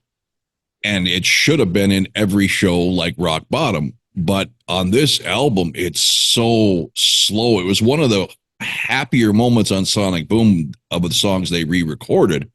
So there was a better, more up-tempo, clear version of it, because this album was very muddily produced. So to put it on your car stereo and get a good sound out of it's next to impossible.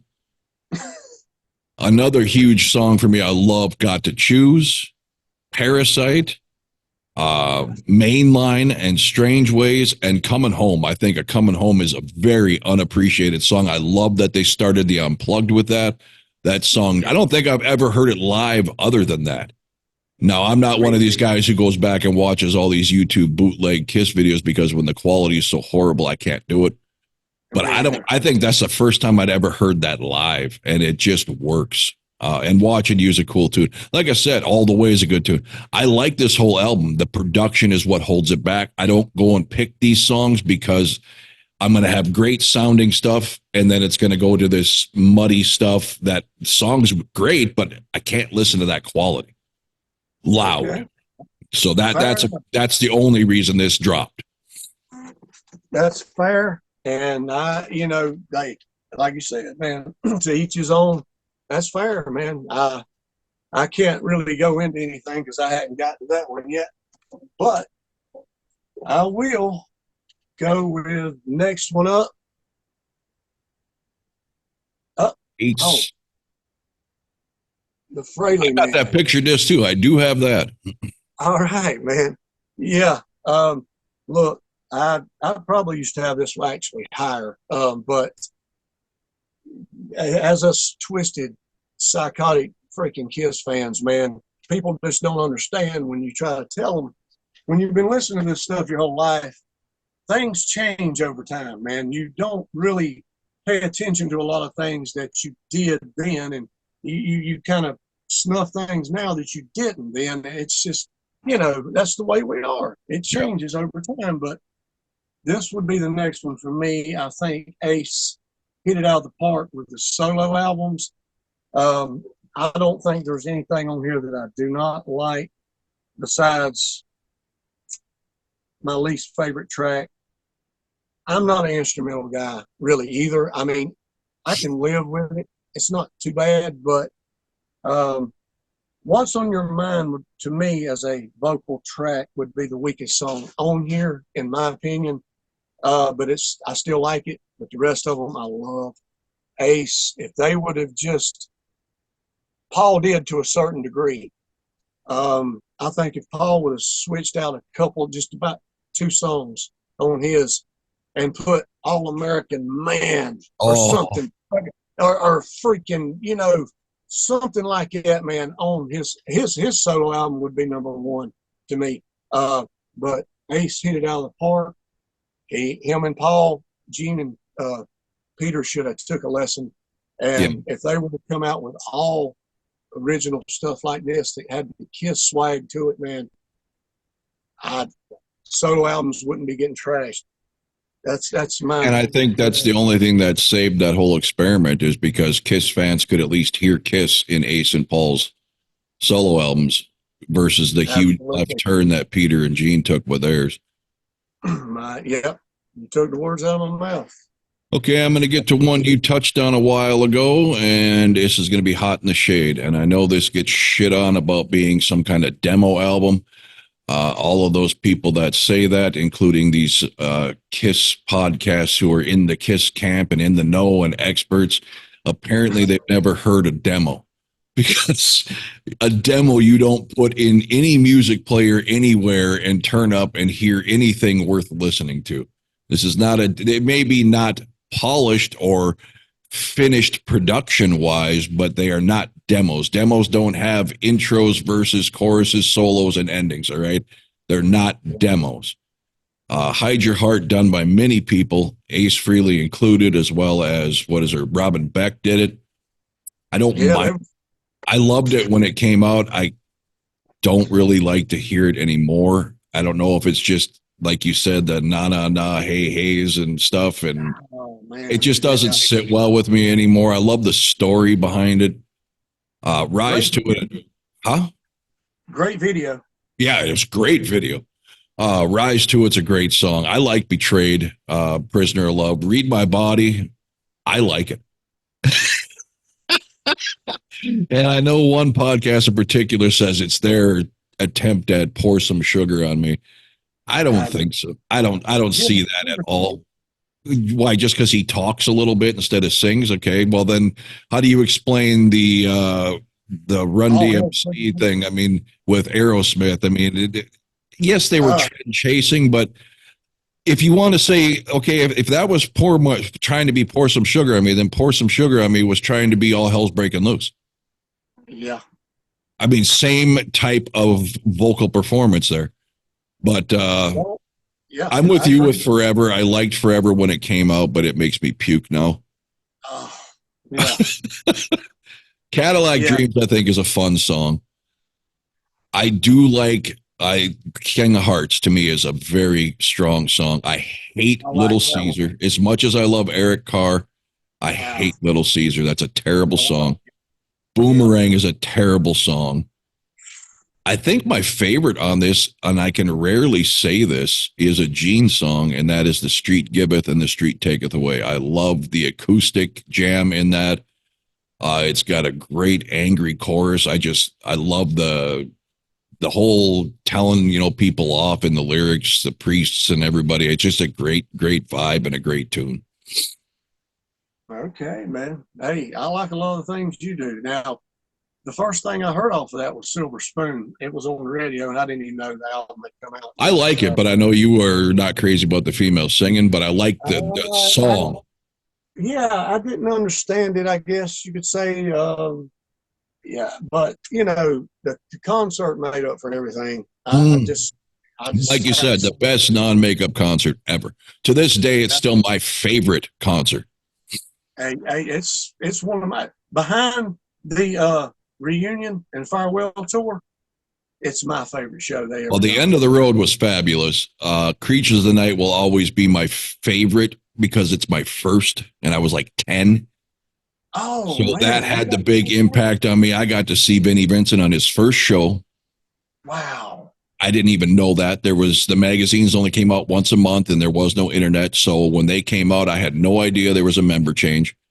And I'm thinking, did Ace change his damn makeup? What the hell is this?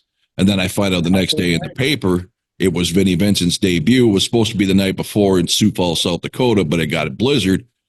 So they came here, and that will always be near and dear to me. And on the end of the road, visually was spectacular, but energy and sound, Hot in the Shade, which I, like you, saw twice. Greatest show I've ever seen of them. Hey, man, you when did you see the Creatures? 82 or 83? 82. 82. It was November 82. You beat me by 1 year or a half a year because Half a my year, first yeah. was ACDC Flick of the Switch. That was my first one. Wow. Okay. So, yeah. God Kiss was my second one, the Animalized. But anyway, yeah. Hey, awesome Creatures down. Yeah. Next up, Lick It Up. In my opinion, the best non-makeup album. I just could not go away from this. It's always been that too.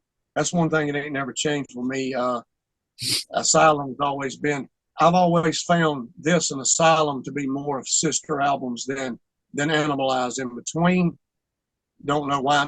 Maybe Mark St. John sound and guitar, but this here is just it blew me away.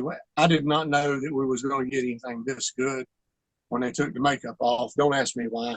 I didn't.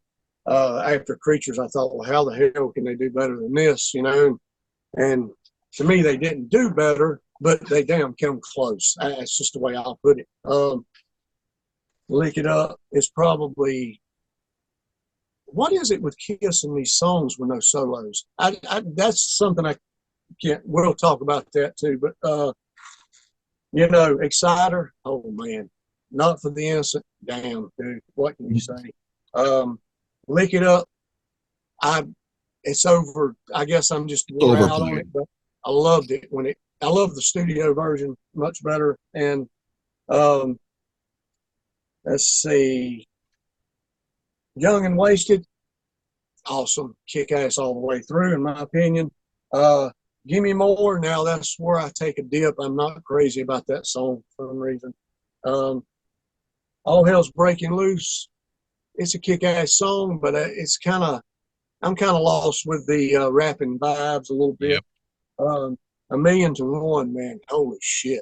What the hell? I've never heard that played either. And Fits Like a Glove. I've never been crazy about that song. A lot of people love it, and they played it live 2 or 3 times when I seen them. Gene never screams. I don't understand. He never screams after a, but just stop. He just cuts it out. Yep. But I Am a Guilty Pleasure of Dance All Over Your Face and On the Eighth Day. I've always liked those songs, even though people shit all over them too. I don't understand shitting all over on the 8th day. That to me is brilliant. I love it. I love it. Okay, so that brings me up to one you've covered, and that is Asylum. I love King of the Mountain. Great intro to an album. Any way you slice, it's a great tune. I'm like you with Who Wants to Be Lonely. I can take it or leave it. I mean, I appreciate it, but it's not one of my favorite songs.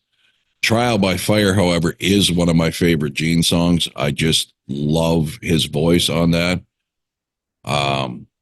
Especially when he gets that high pitched register going when he's talking about living, and it's just great towards the end.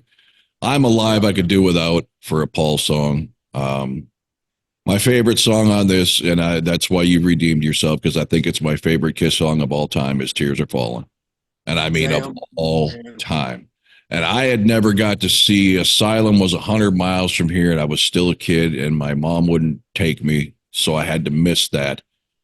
Great show. I had never seen or heard Tears Are Falling live until we went to the Vegas residency. Really? Yes. And they hadn't put it in, because I didn't get to see Crazy Nights tour, none of that shit in small North Dakota. Our promoter sucked and still does for the most part, but we had all the hair metal stuff and Kiss and everything through the 80s. And then once the 90s hit, you didn't see nothing here but fucking country. So unless, and you're young, you're going to travel all over the place. So I never got to see, I went from Hot in the Shade to the Kiss residency in between Kiss shows. Not by choice, just because nothing was close. Maybe Minneapolis, 400 miles away or something. But so we were right up front there at that residence. And when that goddamn song, I mean, I had goosebumps. I had tears. I almost pulled a muscle. My arms were just flailing, dislocating my shoulder. It was that moment that I realized how much I just loved that song. I loved the video when it came out. That song will forever probably be my favorite Kiss song. I've never heard them play that song, and it sounds bad. That's why I've always loved that song. It's great there. It's great live. I wanted it on the end of the road. I wanted them to get rid of Stay Yeah or Crazy Nights and put Tears Are Falling on there so bad. But, hey, we can't, Well, and there's all kinds of bootlegs that I wish, of course, when I saw him doing Tears Are Falling now at End of the Road twice. And once End of the Road, twice, Minot for their Alive 35 tour. I think we're at the State Fair. And then, of course, the Vegas residency. And I think there was one other show. Paul had already lost his oomph. Yeah. So the bootlegs I hear from around the Revenge era, where they start out with the "Oh No, Tears Are Falling" sing along with just the drums, that gives me goosebumps every fucking time. And I wish I could have seen that kind of performance live with that song. Rock the Nation tour, man. They played. That's why I love that concert. I don't care if Tommy and Eric, that was the best concert they done with them, because their set list was amazing. Well, they did Flamin' Youth, for Christ's sakes. Wow. Wasn't that the one they did Flamin' Youth on? Because that's the one I saw in Minot. I think it was the Rock the Nation. Yeah, but they didn't do Flamin' Youth when they was around here, but they did Love Her All I Can. They did. Really? I've never heard that. They done Love Her All I Can. They done Making Love, dude. They hit rock and roll over, brother, and done it great. They done She. Holy shit, dude. It was phenomenal. Wow. They done Unholy for Gene's Blood Spitting. And I wish they'd replace that God of Thunder with Unholy. I've always said that. If you got to choose one, God of Thunder's been done for 30 years at that point. Let Unholy take the next. They did it for the Revenge tour, and I think that's it. I mean, that I saw anyway. And I think it's a better song. I think it fits the blood and the evil demon much better than God of Thunder, lyrically. But so there you go. And I know everybody craps on Asylum because of their glitzy pastel colored album, and I don't care what the album covers are always a plus. I think with Kiss and maybe Iron Maiden, the two biggest examples of where album covers matter. But I don't care. It's what's on the album, because I'm not a fan of the Unmasked cover either, but I love the album. So I love the cover. And I loved it see, when I was a kid, but now I look at it, I'm like, eh. I mean, I just if the music ain't there, I'm not there. I don't give a damn if they're juggling while they're playing, for God's sakes. Yep. You know, that's what people don't understand. But anyway, my next 5 one minutes. up. Can you get through Dynasty? You got 5 minutes. Okay, yeah, I'll get through Dynasty. Yep. Okay. Dynasty is next for me. And this one's kind of raised the bar a little bit over time for me, because there's one song on here that literally I hate more than any Kiss song that's ever been made. And it's I Was Made for Loving You. Really? The reason is because a lot of people don't realize that is what started the decline of Kiss. Yeah. Believe it or not. I mean, I remember, and I even noticed a difference when I put it on and I was 9 years old when it came out.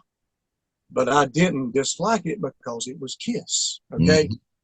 But this album, man, is not a disco album. I'm tired of hearing that. I hate that. I hate that. It's a disco song on an album. That's it. There you go. That's it. But I don't know what the other members of the band were thinking when they let Paul release that as the first single. Dude, no, hell no, you're not. You can release it as a second single, and you damn sure ain't putting it off as a lead-off track. Okay? We're coming out with charisma, Magic Touch, or we're coming out with Sure Know Something, which I do love that one. Oh, yeah. See, I know we kind of different. Yeah, I think once they get to rocking, that's a hell of a song. And I love all of Ace's songs on here. Yes. The only flaw that I have with one of his songs is the chorus of Save Your Love. That chorus ruins the song. I mean, the song is so good until that droning. And save your love. Yeah. I mean, come on, guys. God damn, charisma. Wow. What a great bass. Just drum change up from Gene. And dude, Dirty Living's not my favorite Peter song, though, but I can live with it. I don't dislike it, but it's not my favorite song on this album. But I think, in my opinion, Ace got the MVP on this album, in my opinion, and that's why I couldn't understand how bad his songs were, in my opinion, on the next album. Maybe it was The Blow or something. I don't know. The next album got a lot poppier. I think that was the deal with Ace. He wasn't rock, he was pop. Yeah, it was just whatever's going on. This started, in my opinion, the trend, Jason. When they were on top, I don't understand it. And I don't understand why they had to chase at that point. They were on top of the world. Exactly. They were. People don't realize it didn't help them coming out with all them goofy, bright colored costumes. And it was like they completely transformed for no reason. And that's another thing. Take the damn capes off. And I love these damn costumes. Yes. Gene looks like a melted candle wax with a big tooth coming out. I love that. Aces is just shiny and mirroring it. But damn capes, what the fuck? They let that superhero crap of the comic book Kiss take over, and it was horrible. I love Paul's purple lavender. Oh, I love that. I thought they had great ones. Those capes just done it for me. I thought, what are you guys? It made them look like the joke everybody said they were.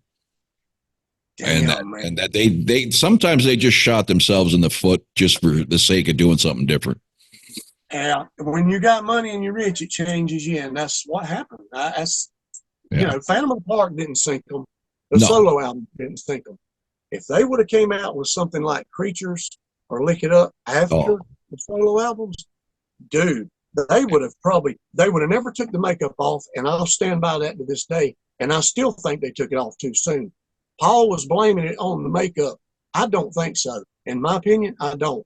Creatures didn't have time because the Elder had just come out and everybody said, fuck this shit, right? Creatures come out. They wasn't expecting anything serious from his. It took a while for that to catch on. Yeah. Bam, if they'd have hit him with Lick It Up with makeup on again, I think they would have come around, but that's something we'll never know.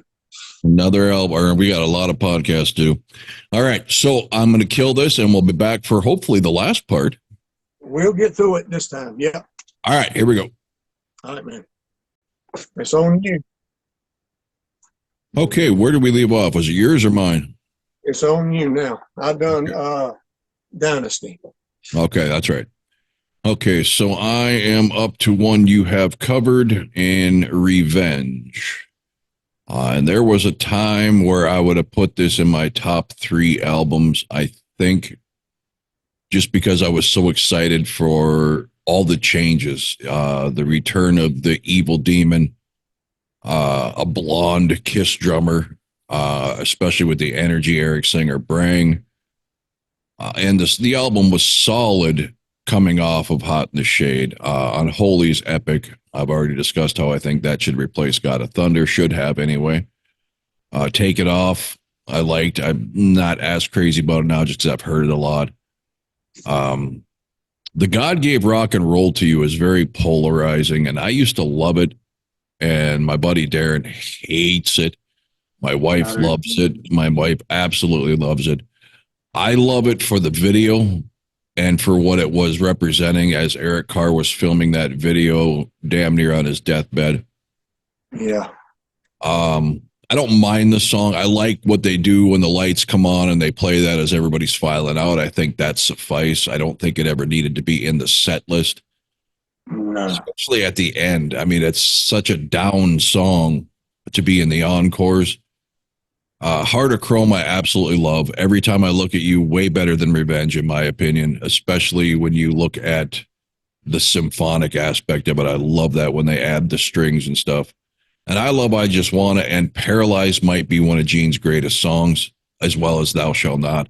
What killed this, and no disrespect, is the Car Jam instrumental.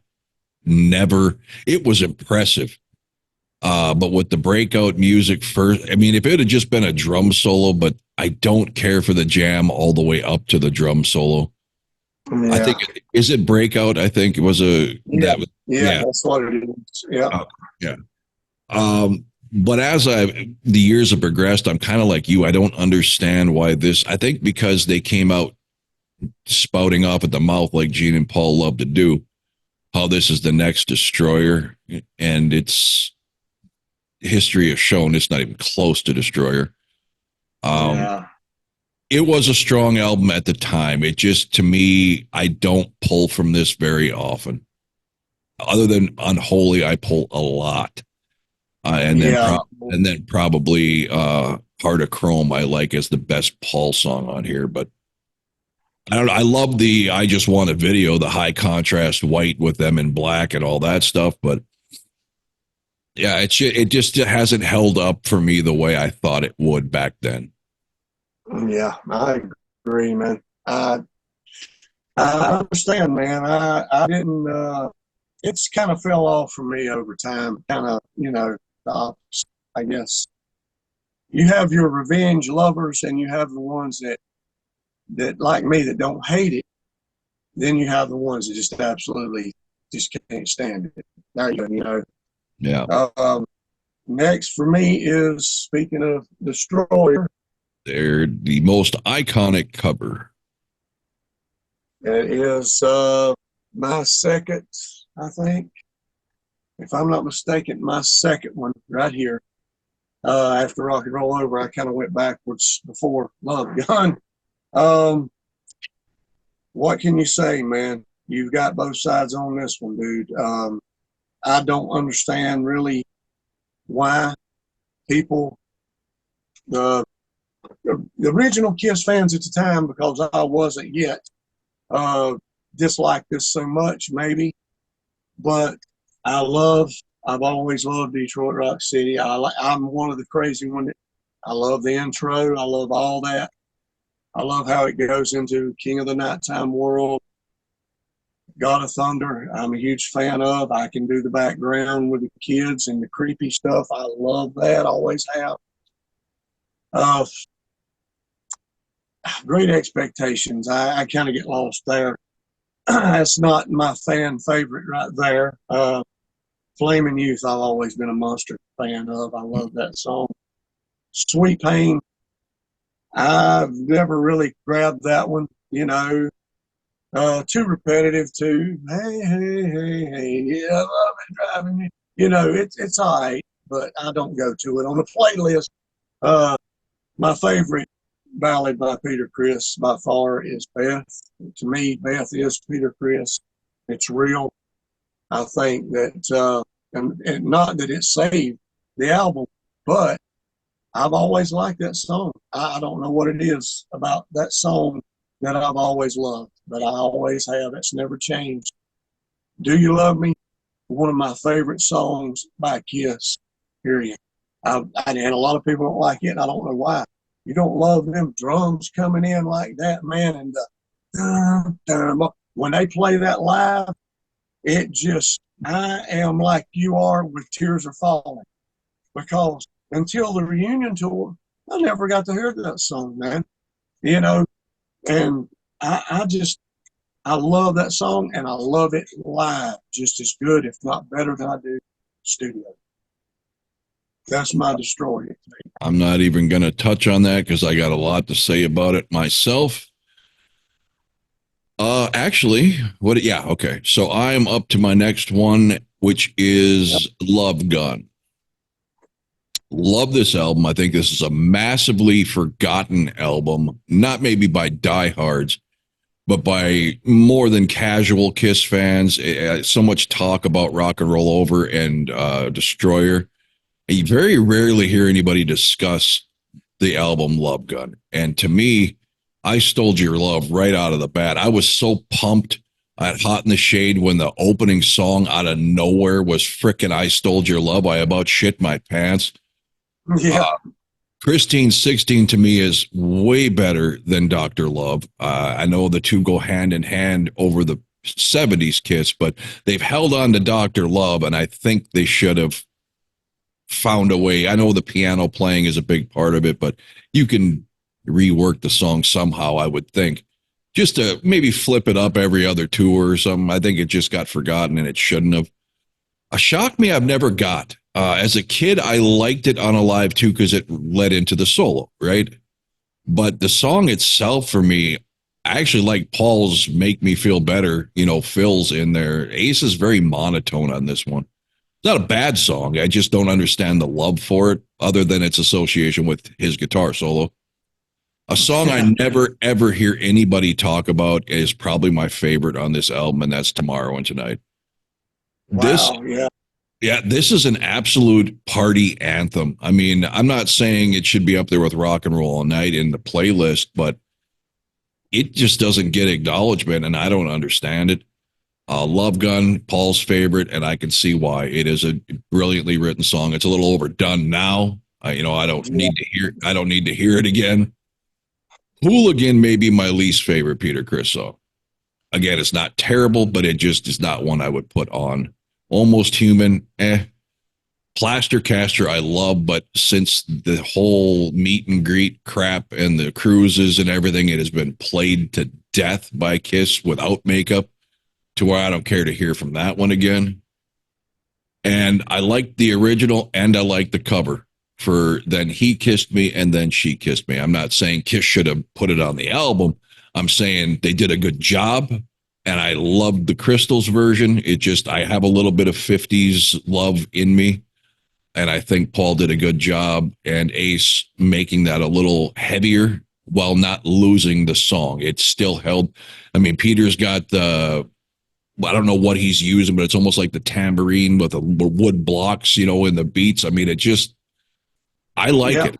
And everybody shits on it. I think a lot of people, especially like you alluded to, the older Kiss fans, older than us, who were there for the original stuff as it happened, have this almost like a homophobic behavior towards poppier music to where they think it's not okay to like it.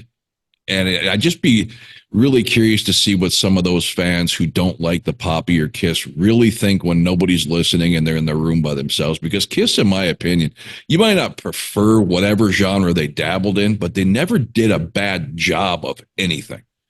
They always managed to pull some kind of, honey out of the jar with anything. Even if you, like you said, I Was Made for Loving You. Well, then look what they did on a live 3 with it. I mean, they they have a way of being able to make something sound better. And I'm not saying Then She Kissed Me should have ever been in a set list. I'm just saying I don't hate the song like everybody else does. I don't either, bro. I don't. Good job. That's okay. I love that album too. Well, it's time to pull out the demon for the MVP of this album, and Eric Carr. 1976 or 77 or 78 when this thing came out. It's so brittle. It's a old Halloween mask. Is that actually yours, or is that something you picked up? It's something not from your childhood. Okay. Yeah. But anyway, my next one, Creature of the Night. All good, all the time, and I really don't have anything bad to say about this album. If I did, it would be blasphemy. An album that you're talking about does not get the credit it deserves, especially when it come out. It does now, but when it come out, dude, literally everybody had checked out. And I put it on. My uncle got it, and he was not a Kiss fan. I mean, he liked them, but he was an AC/DC, Zeppelin, Cooper. I mean, he had everything they made. We used to listen to his big 70 stereo, man, crank it up. He had this album, and we put it on, and it blew our socks off, dude. I went and got my own copy. Wow. My favorite song on here might shock, people, but Killer is my favorite song on this album. And it changes from time to time. I mean, you can't go wrong. Rock and Roll Hell, War Machine. Look, Paul does some great stuff on here, but I give the MVP to Gene. I Love It Loud, dude. This is Edge's Paul, one of the best ballads, power ballads ever done. And I Still Love You. Creatures, Eric Carr, unbelievable, the greatest drummer I've ever seen live out of all the bands I've seen. This guy, great album. I really don't have nothing to say. I guess that's just, it's damn near perfect, dude. The production, a lot of people even complain about that. Why? What? I think that drum sound is amazing. Yeah. I mean, would they record that? They said down a hallway to get that big booming echo. That I wish they would have stuck with that going forward. I love that sound. That's where you pull in the AC/DC fans and the Judas Priest fans. So you got that heavy, huge, thundering sound.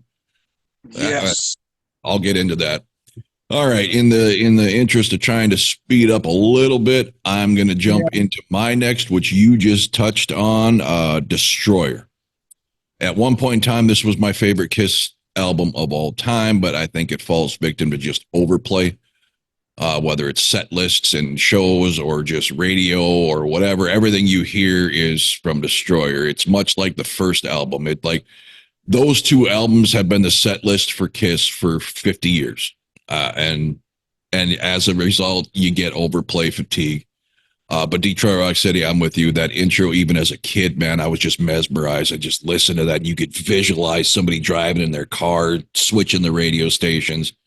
Into King of the Nighttime World, like you said, that should always be played 1-2, not one without the other. And God of Thunder, don't get me wrong, when I say Unholy should have replaced it, that's modern day set list. God of Thunder is epic. I love the kids and the screams. It is so eerie. And I was scared to death of Gene Simmons around that time. Great Expectations. I'm with you. I don't hate it. I like the chorus. I don't get overly concerned with cheesy lyrics. I'm not a lyric guy.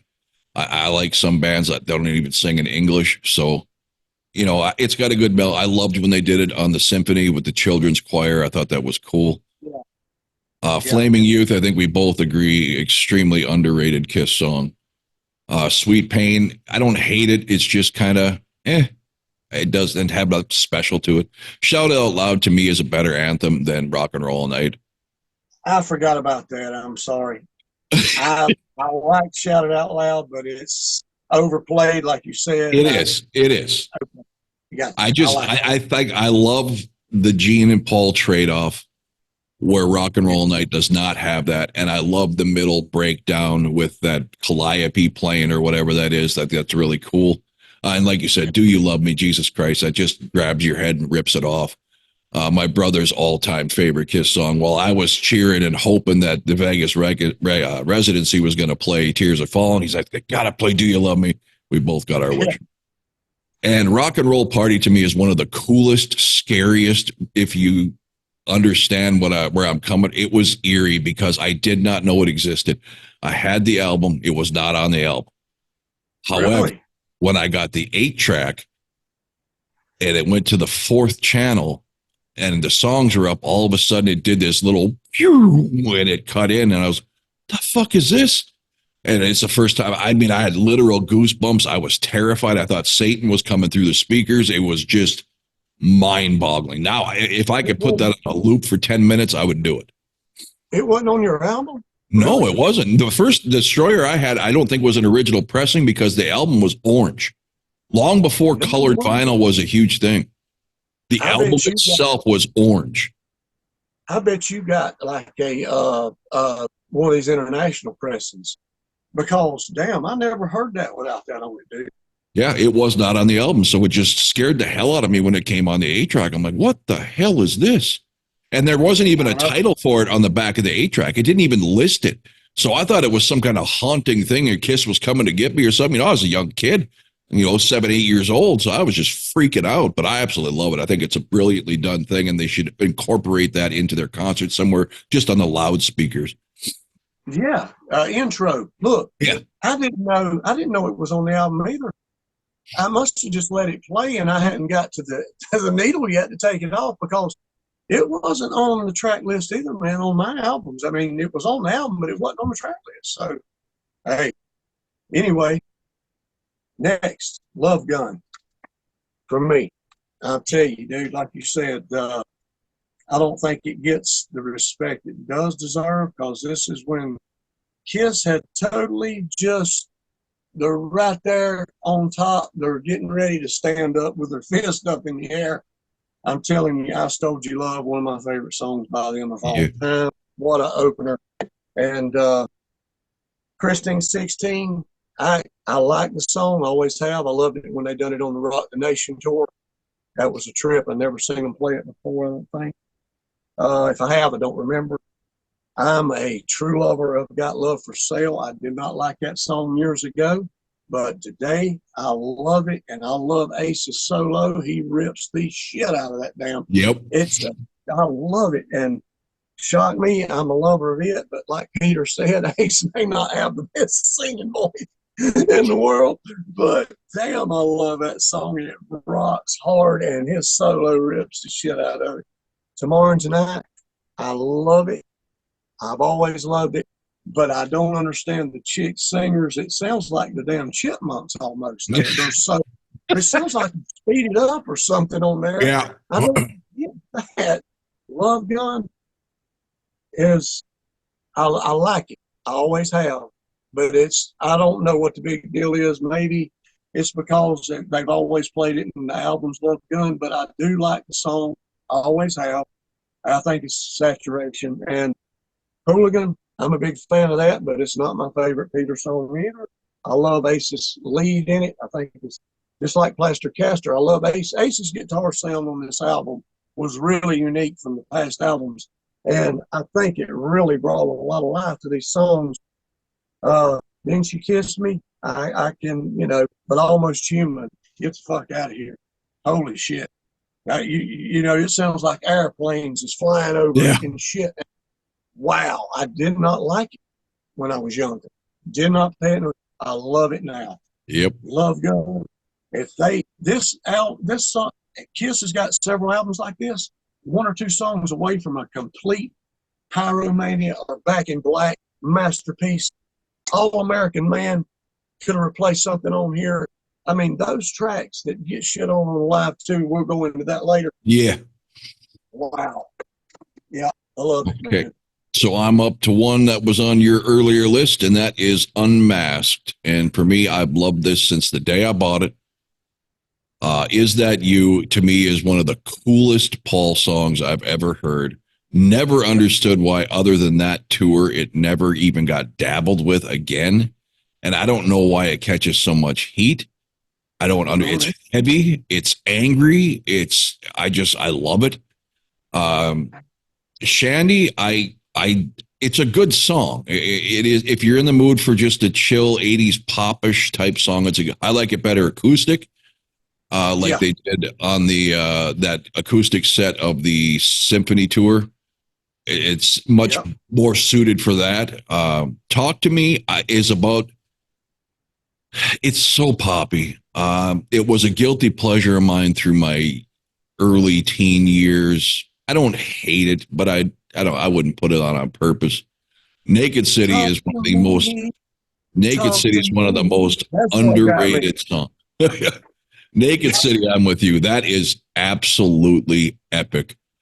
If you I just did my own version of a video, since there wasn't one, just trying to put video clips together to incorporate what he's singing. The story he's telling is so amazing. The song is so amazing. Forget about a Kiss song. This is just a masterpiece song. I love it. Tomorrow is epic. I mean, I even heard Pretty Boy Floyd do it as a ballad, and it still kicked ass. I just love the song. She's So European, not terrible. I like Easy As It Seems. I love the bass rip through there for that. That's why I love that so much. To me, the absolute biggest turd I have ever heard Ace Frehley do under a Kiss logo is Torpedo Girl. I was embarrassed.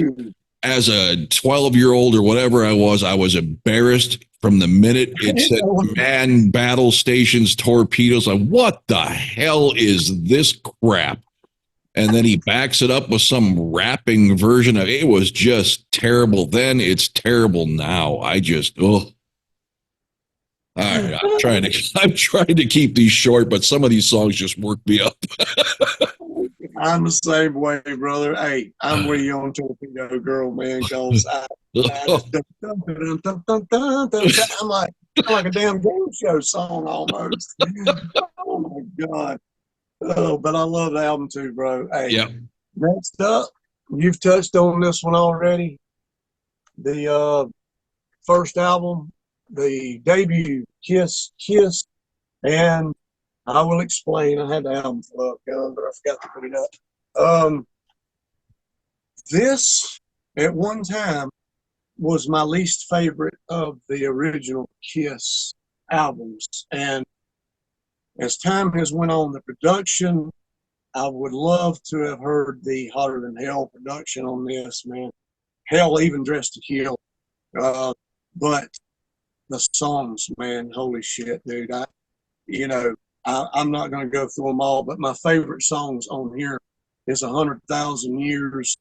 And I love the slowed down version of this. I love the original versions of it because to me, that's what I'm more of the punchy, guy, instead of the speed guy, especially when it comes to them. That's what makes it for me. And I'm crazy enough. I love the evil ending, the dun, dun, dun, dun, and everybody. I've never heard anybody say anything good about that, man. And I'm like, I must be the only guy that likes that draggy, drawn out shit, man. Dude, Firehouse, I love Nothing to Lose. I could go on and on about this album. It grew on me all the time. As time has went on, it's grown on me. I don't like how they use everything on here in every concert and Destroyer when they got so many good songs and so many good albums. But wow, there's nothing much better I can say about the debut that I do truly. And don't get me wrong with it being down on my list. Again, the songs are absolutely amazing songs, but I had to figure in the reason I don't listen to it is because of the sound. Not the songs, because of the sound and the speed. I wish they would have left that Acrobat. And Deuce is not my favorite on the album either. I've never been a big Deuce guy, like you said. I like the song. It's a staple for Gene. It's just good live, but it's not been my high priority. And 100,000 Years, I do love Paul doing that on this album. You're right. It's the right speed for that song. Much like I Still Love You on Creatures of the Night at that speed, not sped up. But the thing I wish they would not do is 100,000 Years, since Paul's had vocal issues. It's painful. When he tries to do that, do you feel all right? He doesn't have the decency of Rob Halford and some of these other guys to say, you know what? I can't do that scream anymore. Let me change it a little. Paul insists on trying to do it, and it sounds like someone's killing him on stage. It's painful. It is. All right, so I am on to one. Of course, we've all talked about all of our albums already now at this point. The Elder. Now, I will go on record in saying these next 4 albums, depending on what day you ask me, can interchange with each other at any time. I was going to tell you the same thing. My next 3, it could all be number 1. So go right ahead, bro. Yep. Now, to me as a kid, loved it. As a teenager, loved it. As a grown-ass man, still love it. I have no shame. I have no embarrassment. I thought this was a great album. I can hear the argument it was a bad Kiss album, as long as you follow that up with it was a great album. Was it the right move for them? No. Do I wish it never happened? Hell no. I love this album. If they would have not done it, I wouldn't have this album. It's one of my favorite albums of any band. Not even just Kiss, because it is such a different, unique sound. It's not a Kiss album. I mean, other than maybe The Oath, and but I find I now as an adult incredibly cheesy. But I forgot about that one. I don't like that one. There you go. And I won't count Fanfare. It's just a minute of horn playing. It's just because this was supposed to be a movie, right? So it's soundtrack, whatever. Just a Boy, I love it. I don't care who wants to dog me. That's fine. I don't care. I think it's beautiful. I think he's got a natural falsetto that just works, and even he's embarrassed by this song, and I don't get it. I love it. Dark Light, I'm with you. It's very mundane. I don't like the Jaws buildup. The solo is wild as hell. It doesn't really fit the song. It is one. My 2 favorites on this are Only You and Under the Rose. Under a Rose probably being my favorite. These songs are so medieval. I know why. I mean, they were trying to fit the theme of this story, and it's epic. I don't know if they could have pulled off the chanting of Under the Rose live without some backup singers, but those 2 songs I could listen to for meditation purposes. I just love them. Mr. Blackwell, Evil as Hell, love it. Escape from the Island, I don't like instrumentals, and this one especially. It's just noise to me. I touched on the finale, whatever. And Odyssey, I get why people don't like it, but it does show Paul's ability and a future foreshadowing of the Phantom of the Opera that he did. He does have that operatic sound. He just hadn't mastered it then. Not a great song, but I do respect what it took for him to do it. I agree, man. I'm a fan of the Elder now, for damn sure, bro. All right. Number 3, man. Like I said, you know what? At this point, don't even rush yourself. If we got to do one more quick one, we will. I don't want to cheat these albums. These are our favorites. So, okay. Hey, Dressed to Kill, number 3, man. And this is one that was like my number 3, I think, that I got. This was number 1 about 2 or 3 years ago. I remember doing one before I got flushed. I don't know, man. I really don't know why they didn't take just a little bit more time and put some solos in these albums and on these songs and finish a few of them, man. Look, these songs, Room Service is probably, the start out track is probably my least favorite song on there, but I do like it. I do like it a lot. Two Timer, I love. Ladies in Waiting is probably, it's one of my least favorite ones, but I do like the song, but it's just so unfinished. It's just repetitive. And there's no solos, man. It's like what's going on with anything for my baby? I mean, they could have made that just a little bit longer with a solo. How great that would have been, even though I still love it, man. Paul sings his ass off. One of my favorite Kiss songs of all time, probably my second or third, is Love Her All I Can. I just love that song. Most people love Come On and Love Me more on this album. I love that one too, but it's not my favorite. I'm going to go with my favorites with Rock Bottom, Love Her All I Can, Get Away. That's one of my favorite songs on here. I've always loved Get Away. I don't understand why. Ace's solo is just insane, dude. And Yeah. Peter sings shit out of this song. And it's awesome. I don't understand, man. She, get out of here, dude. I mean, you could have swapped a couple songs around from this and Hotter Than Hell. I think that Let Me Go Rock and Roll should have been on the first album. And then put something on 100,000 Years on freaking Hotter Than Hell. That would have been crazy. But anyway, getting ahead of myself. Dressed to Kill. It's always been one of my top albums. Sometimes it's been first, second. I've got it third this time. It's just been too hard for these last three.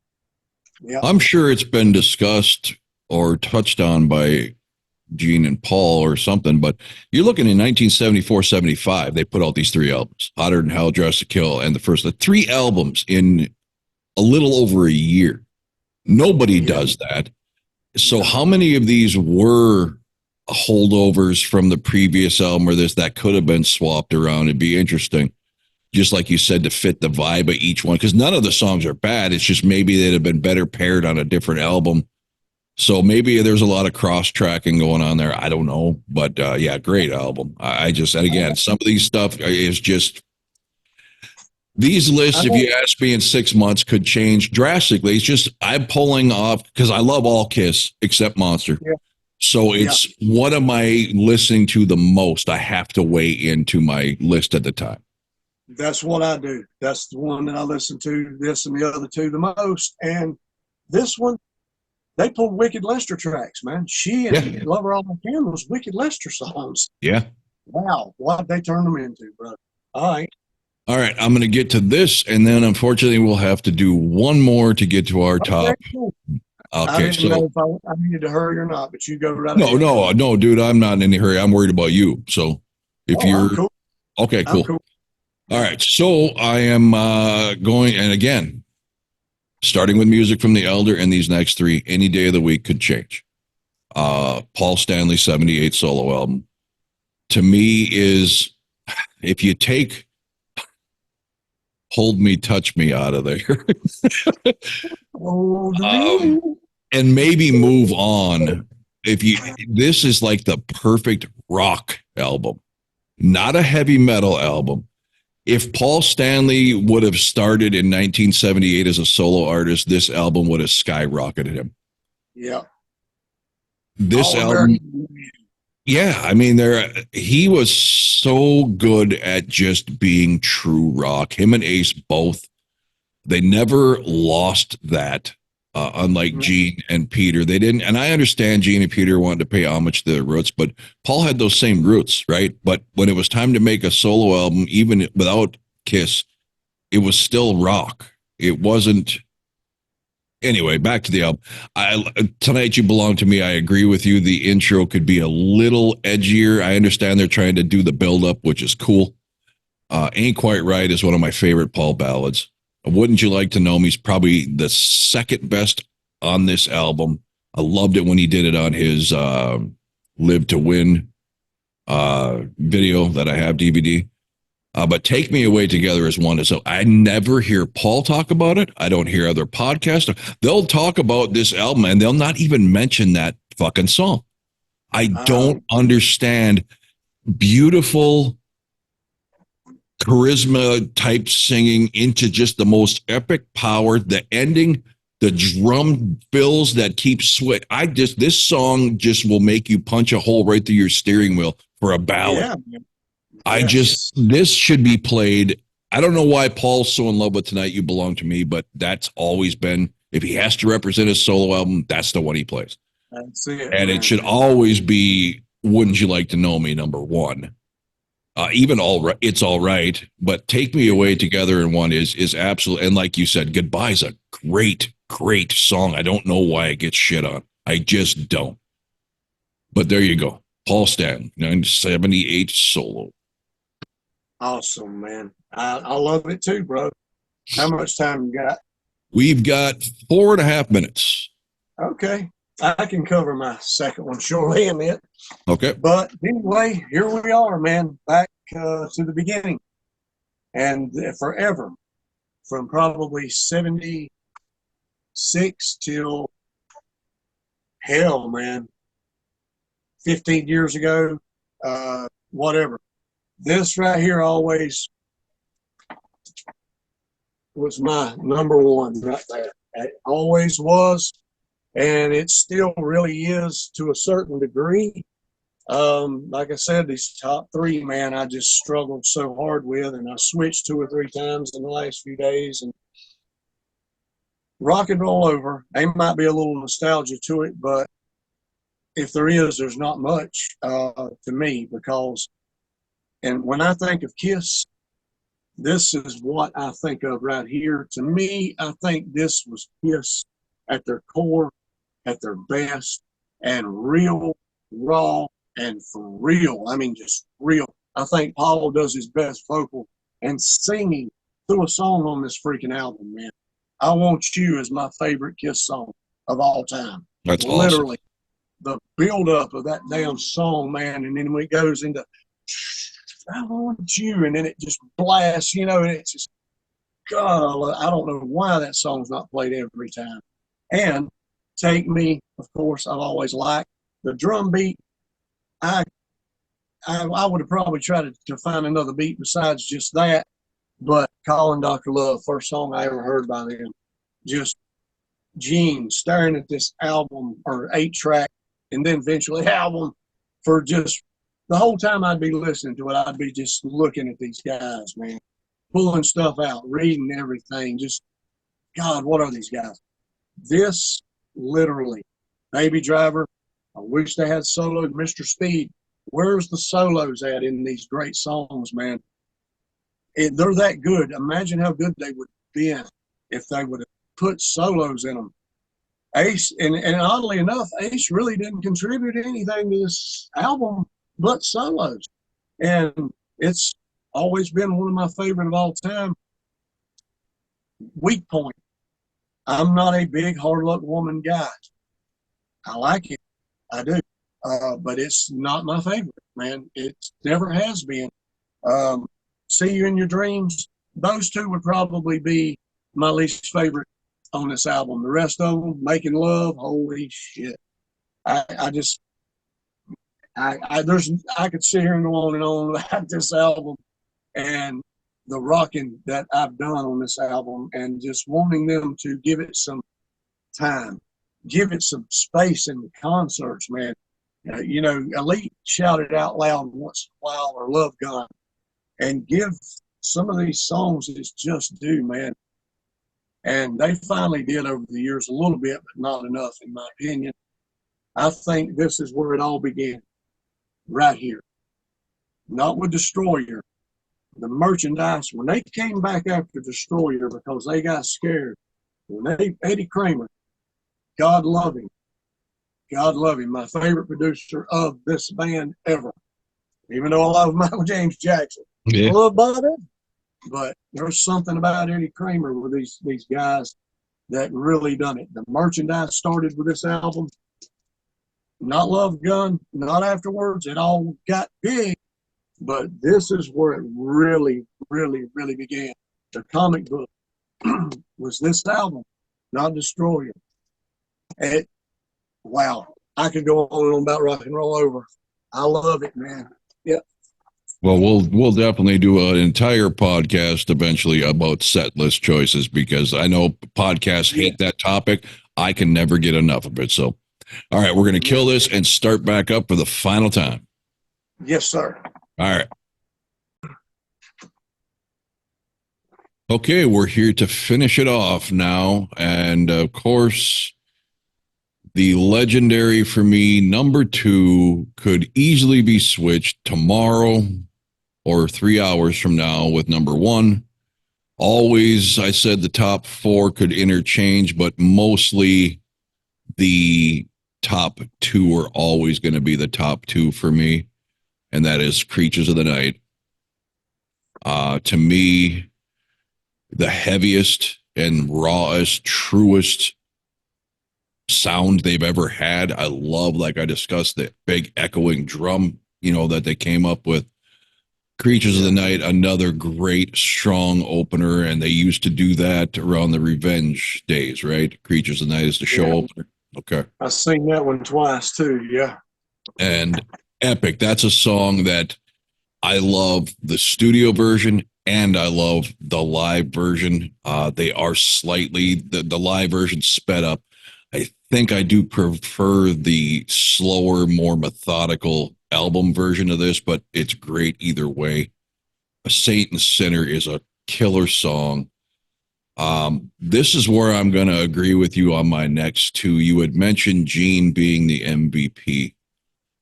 It was either of this or Lick It Up. And in my opinion, this one? Yeah. And in my opinion, and I am like you for Gene, I am a huge Paul. Paul was my idol growing up. It started with Ace because he had the coolest makeup. But once I realized all my favorite songs were Paul songs, I knew it was because of his vocals. But Creatures and Lick It Up, Gene is the absolute MVP. I don't know why this voice left him throughout most of the 80s after this. And Lick It Up, he kind of got more of a poppy sound to him and lost this edge. This, to me, these two albums are better than his growly 70s Kiss voice, the demon. He's just raw and, like you said, way more power and vocal range than he even gives himself credit for. Some of the screams he hits on some of these songs is just unbelievable. But Keep Me Coming is a pretty good Paul song. Rock and Roll Hell, I love. Danger, I like it because it's heavy. It's got a great beat. Not one of my favorite Paul songs, but a strong song. One that gets shit on a lot is I Love It Loud. I could never shit on this song because that video blew my fucking mind as a kid. Yeah. As a 10-year-old kid who never got to see a whole lot of Kiss on TV. MTV wasn't a thing yet. And Kiss not being the Bee Gees or something, you weren't going to see them. I mean, yeah, they did that little stint on Solid Gold with and A World Without Heroes, but this video, I got to see the Phantom of the Park. I was in front of the big TV and ready when that came on. Yeah, that too. But it was so rare that you got any kind of chance to see Kiss on TV. I know. But this video just destroyed me. The cannon going off and blowing the damn fridge open. I mean, the telephone melting to the end with their eyes glowing. The covers were so vivid on stage. I think every concert shot video should be with that lighting. Paul doing his little man lighting up, man. Yes. In the background, and you got Gene was just phenomenal on that video too. His facial movements and his tongue and the way he moved like a serpent. Yeah, I mean, dude, the fire flying up. Evil personified that I hadn't seen with Kiss since the first three albums, to where it was scary Kiss again. And Paul doing his role into playing one of the rare solos, not a flashy solo, but it fit. It fit. I don't know how, other than overplay, a person couldn't like this song, but one podcast in particular, there's one member that just insists this is a terrible song since it came out, and I just don't get it. Everybody's allowed to their own opinion, but I love the song. I don't see how they could ever go without this song. Like Rock and Roll Night, it just belongs. I Still Love You, like you said, man, many incarnations of this are great. The original is untouchable. It is soul. It is power. It is, if you listen to the story he's telling and you know what it's about, which I do, I mean, Yeah, personal man. experience, you could feel that pain in his voice. I mean, don't get me wrong, the unplugged thing was epic when he holds out that note, just showing you how what a god he was before his vocal issues. But this Yeah. original studio track just gets me every time. Killer's a good tune. War Machine, I'm kind of burnt on because they've kind of been overdoing that since Animalize, with that Yeah. MTV concert way back then. I loved that they did that drum intro to it, but it's been done. There's other things they could plug in, especially the last 10 years than War Machine. But Yeah. this album, like you said, is as close as it gets to being perfect. Uh, so there you got it. Creatures of the Night, my number two for the moment. Usually it's number one, but based on current listening, it's number two right I now. agree with you wholeheartedly, man. I love it loud. Yeah, I may get a little burn on it live, and just like War Machine, but the studio version, I can never hear those songs enough. I don't care. I hear them every day because they're on my set list when I, exercise or do whatever, man. I'm hearing it every day, man. It jacks you up, dude. Just the Yeah, power. I love it. I love it, man. Well, we're down to the crystal ball now, dude. I've lost This track now. I'm curious. Like I should know by subtraction, but we this has gone on through several parts. I've forgotten now. I know, and I can't pinpoint which one you haven't done unless it's lick it up. But we'll get there if it is. But anyway, my number one is split between a lot of Kiss fans. A lot of them love it like I do, and a lot of them like it. It's never down at the bottom of the list. Um, but what makes it so damn good to me, man, is the production. And I wouldn't change it for shit. And it's Oh, harder okay. than hell, brother. I love this album, Jesus, man. It's always been in my top five in my whole life, always. And it overtook Dress to Kill about 2 or 3 years ago. And I really started listening to this more. There's only one spot, there you go, one spot, man, on here that I'm not crazy about. But the rest of it to me is pure perfection. I love the sound, the raw, the just grit. This is grunge before grunge even Yeah, dreamed of having yeah. a shot, but in a good damn way. You know, Let Me Go Rock and Roll, if it would have been replaced with something like 100,000 Years, because Watching You was a leftover from the first album too.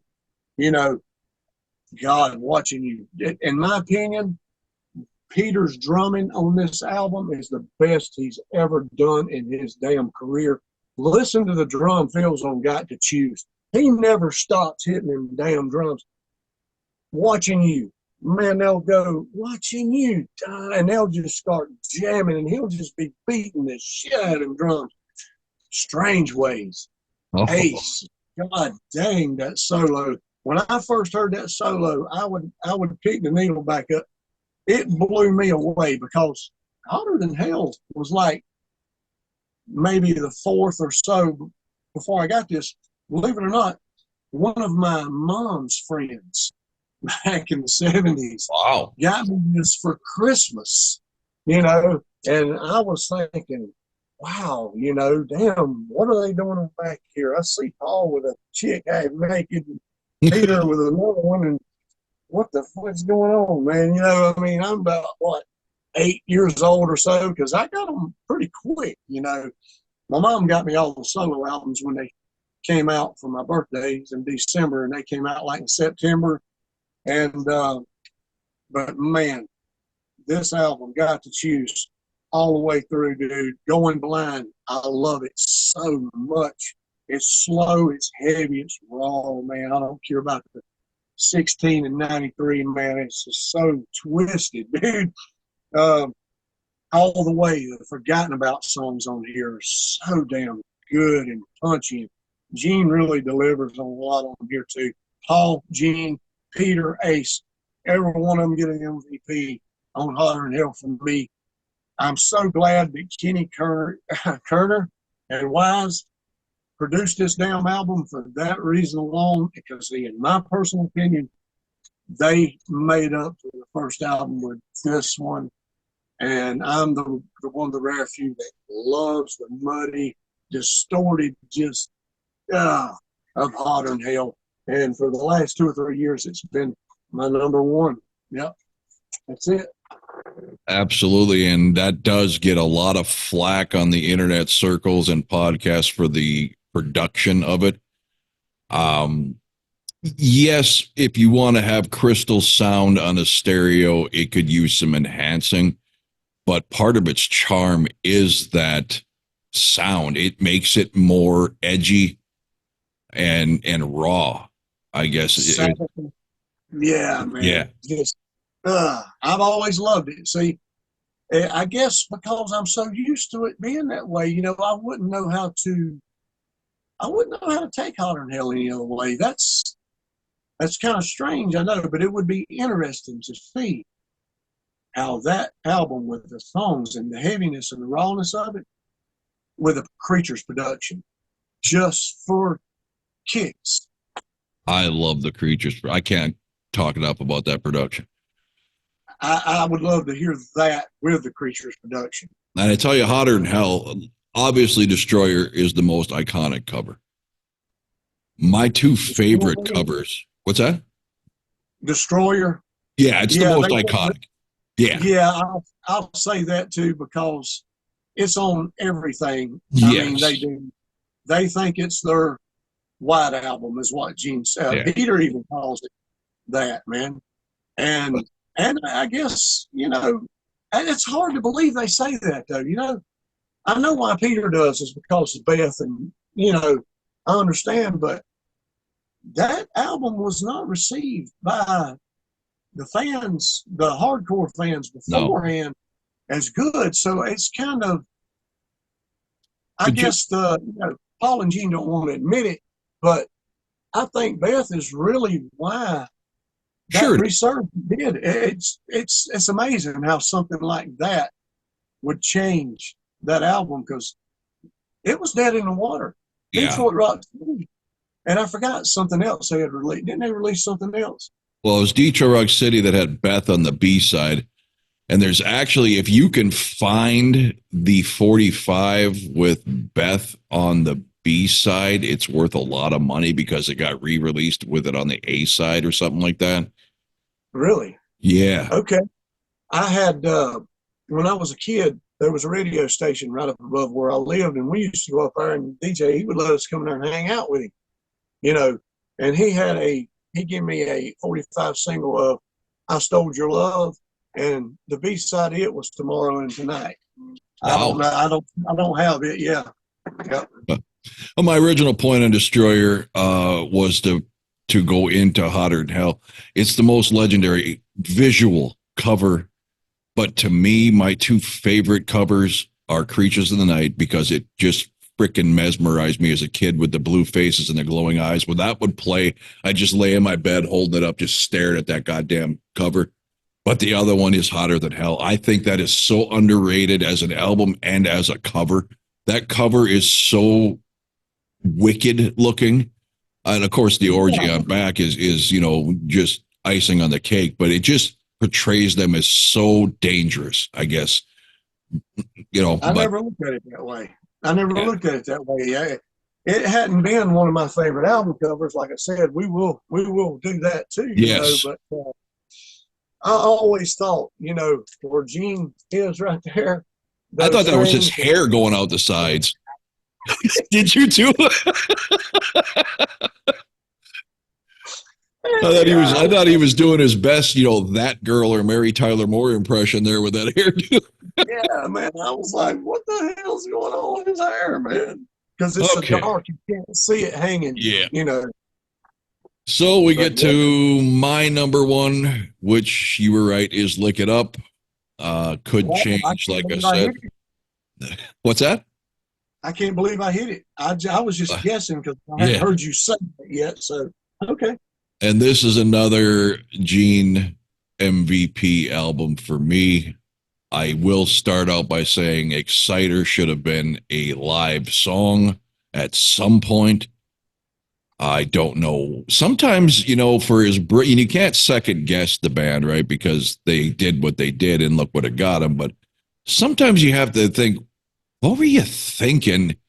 All hell's breaking loose over Exciter for a video? Seriously? What the hell? Exactly. And we will get into that too. Singles release. That's a big.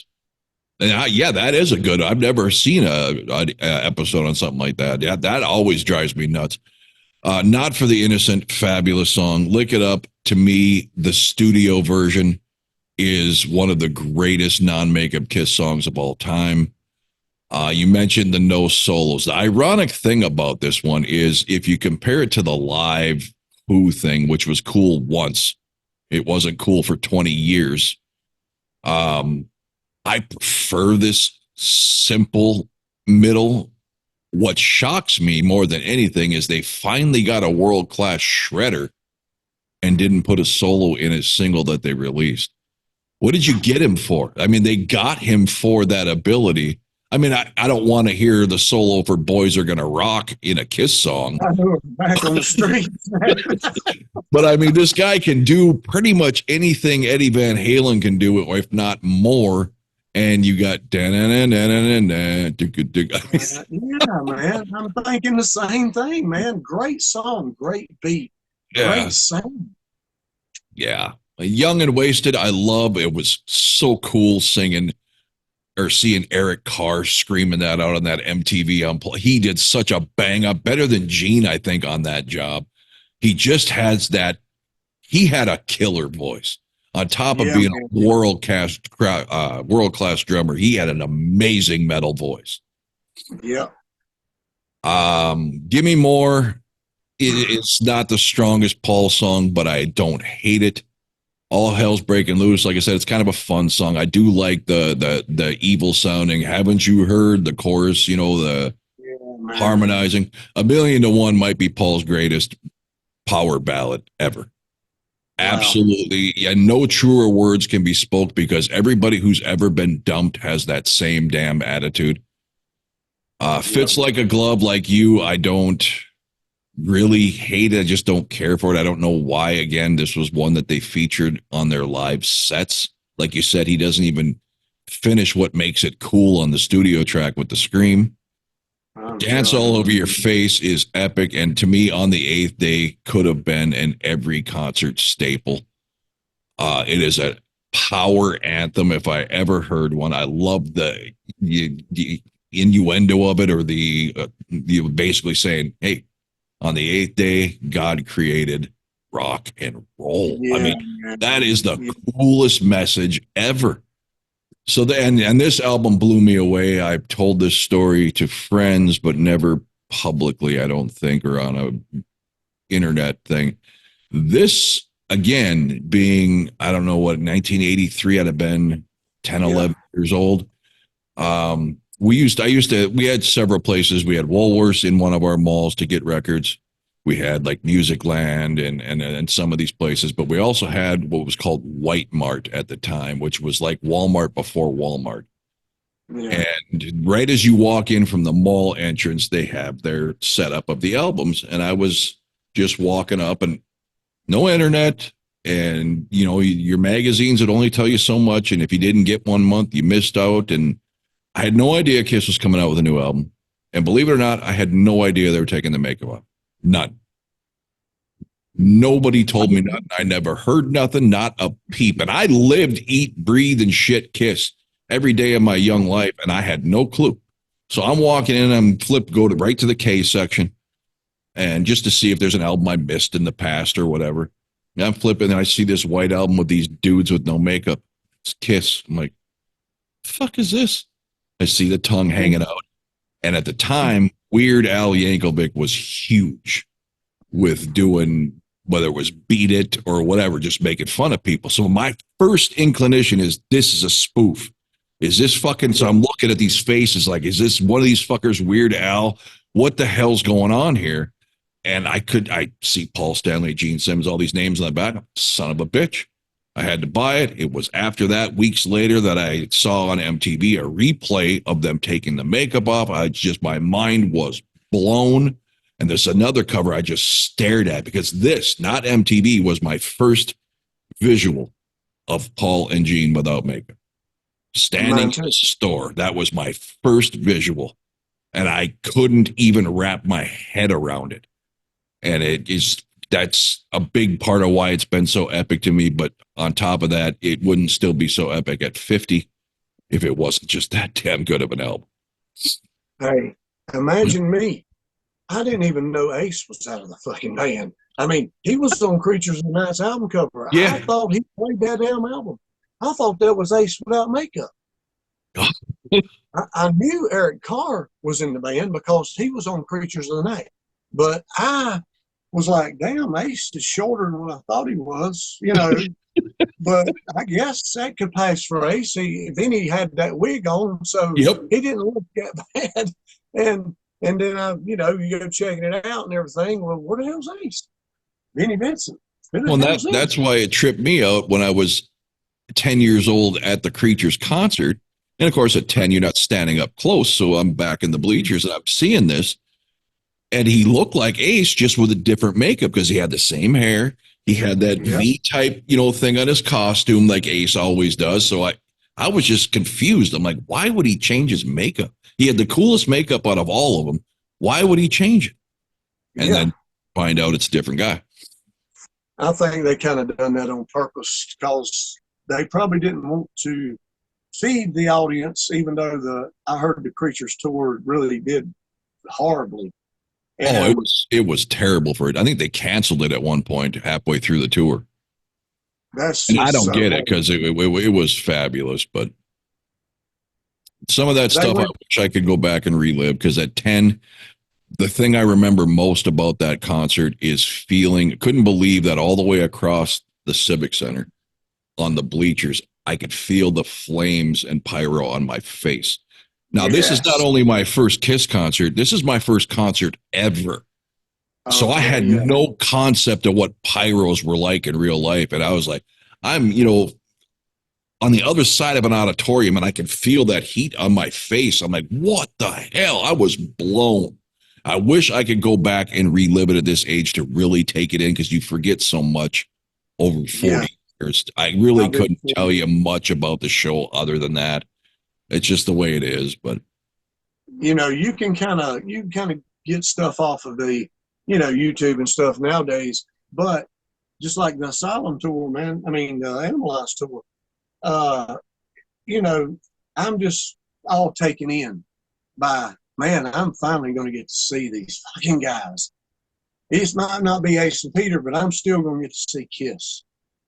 I mean, I was just so in another world, man.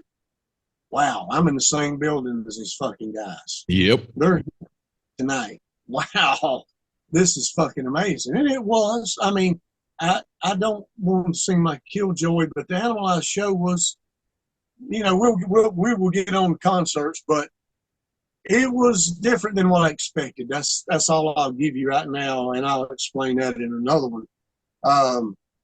Crocus was the opening band, and they were really phenomenal.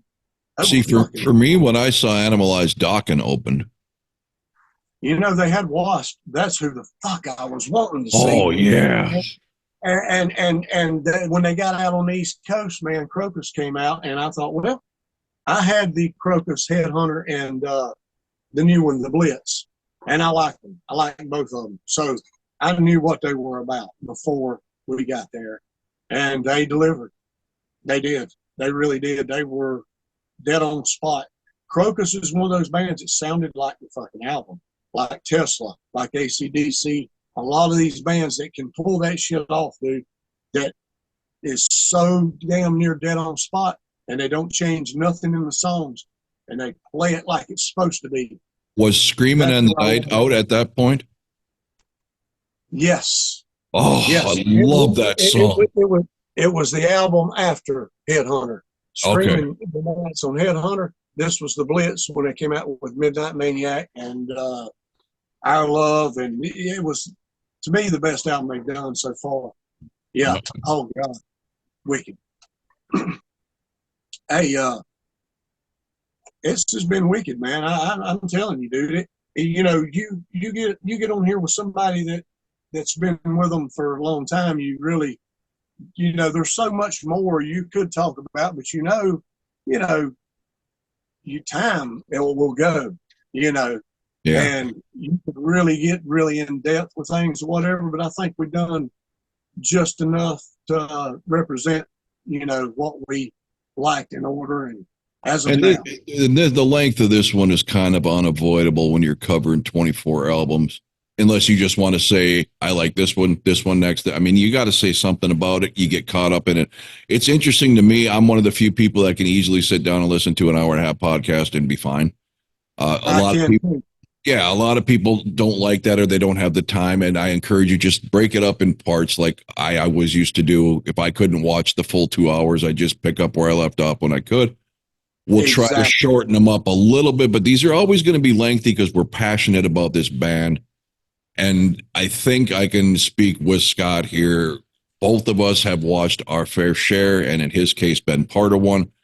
It always seems to be one-sided thoughts, and we're looking forward to bringing a broader aspect to it, a different. That's why I decided to start doing some Kiss talk. I figured end of the road, they're done. It doesn't pay to make a Kiss podcast, but who am I kidding? Everybody loves to talk about Kiss. Yeah. And I wanted to say, okay, I have disagreed with these podcasts about this forever. Now's my chance to say no. 80s Kiss didn't suck like you said it did.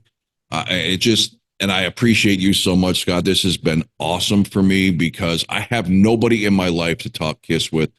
My closest Oh, friend, Darren, he likes Kiss, but we're more connected with the hair metal stuff. My wife likes Kiss, but not enough to talk about them. So, I mean, it's just, and my other friends were always into Metallica or this or that. I don't have anybody that I can talk Kiss with. And your knowledge is amazing and your takes are refreshing because you're not giving the same old make up kiss, original four, and that's it, and everything else sucks. I'm so tired of that direction, and it's no. just refreshing. You have just been awesome. This is everything I hoped it would be. Hey, I appreciate it, and I appreciate you taking this chance, man, because you wouldn't believe over the years the people that I have tried. I mean, even single podcasters, man, and even guys that's had, a couple people and stuff that, I've reached out to them when I would be doing mine for like 5 years to, hey, let's team up, let's do this, man, and some of them just act like they were, I don't know, maybe I was too appalling or something. They didn't say that, but I just kind of got that vibe. Look, I'm just honest. I'm not going to agree with something that I don't agree with, but I'm not going to put you down for liking something See, that I don't. I You can't know? see how anybody would have that from the 2+ hours now, I think it is, that I have known you personally on camera face to face. I love that you push back. I love that we don't agree on everything. It was a little bit eye opening at first. I'm like, God damn, we're like one album off with each other. Yeah, I know. there's gotta be a divide. I mean, we need that divide, and I welcome that. And you're respectful while doing it is what I always try to be. Some of these other podcasts, if you go in the comments and say I disagree this, and then they'll just come back at you like you're the biggest moron on the planet. I can't believe Yeah. anybody would think that you were not worthy of doing that. I feel like I stole you from the free agency pool. I mean, this is awesome. Hey, I've been wanting to do it for a while. And then when I started watching, I just picked up on you here recently too, man. I don't know where you had been because I've been looking at so many. I watch the FAQ guys, Yeah. sometimes I like them, and I did watch Dr. Fucker for a while, Yep. old Ralph, whatever. But I his early ones were great. I got nothing bad to say about him with that. But his recent ones, man, are just not interesting. He breezes through it, bam, and it's gone. He's not taking any time with it anymore. it's like he don't have the passion anymore. Well, Something I don't and know. I've noticed that with my favorite over the years was Three Sides of the Coin. Now, I started pretty much when I know, hey, I'm getting there with you. Trust me. I started Yeah, when they no, I didn't started. say that. I loved Mitch LaFont, but Okay, yeah, they were shitting on him on a daily basis for his Spencer's crap. All right.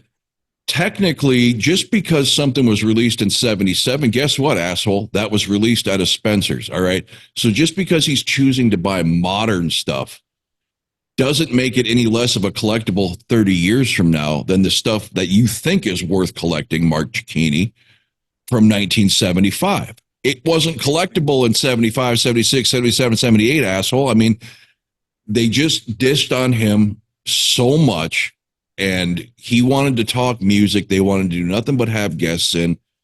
And yes, some of the guests are interesting, but at the end of the day, I want to hear people talk about Kiss. I want to hear opinions and takes. It's nice to hear stories, but I can go read their book. Some of the minutia, oh, I was there when they did. Okay, some of that's cool, but I don't need an hour of it. Talk no, about the band. And halfway through, after Mitch was gone and Mark came in, then they bring Lisa in as the token blonde, big boob chick who just annoyed me. I'm not saying she's a bad person, but that's two podcasts now that I've gotten into that have to bring that token blonde chick in, and it never fails. It's always their immaturity, fawning over their appearance. I'm like, dude, we're here to listen to you talk about Kiss, not drool over this chick. By the way, you're all married and you're all in your 50s. Grow up. yeah, yeah, and just And go hand in hand, man. I don't know the guy's name, but the heavier set guy, man. I Mark mean, Cicchini. holy shit, dude. I just whatever Brandville says, man, it's like he's just right there holding hands with him all the time. And I'm like, how? How are Yeah. y'all? The one that I did like his opinion a lot of was, I guess, Tommy, is that his name? The one with Tommy the glasses, Summers. Yeah. the boy. Now he did push back sometimes and have different opinions, man, but they would just be like, you know, what the fuck, man? And what really got me, and I'll keep it short, is when Ralph he got to get on there. Oh, he He was on was, there. Yeah. I saw that. yeah, he was scorching them before that, man. They won't have me on, blah blah blah. I got more than all this stuff. And when he got on there, they bitch slapped him, man. Yeah. I thought, what Teamed happened? up Did you on him. not? Where's your opinions at, bro?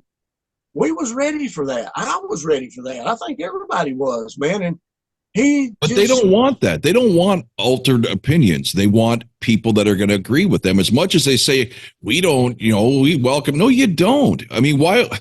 You spend all your time having this guy and you have to hear the story every single time. I forget his name, this sleazy, homeless looking greaser dude that eats pizza at 7-Eleven or something.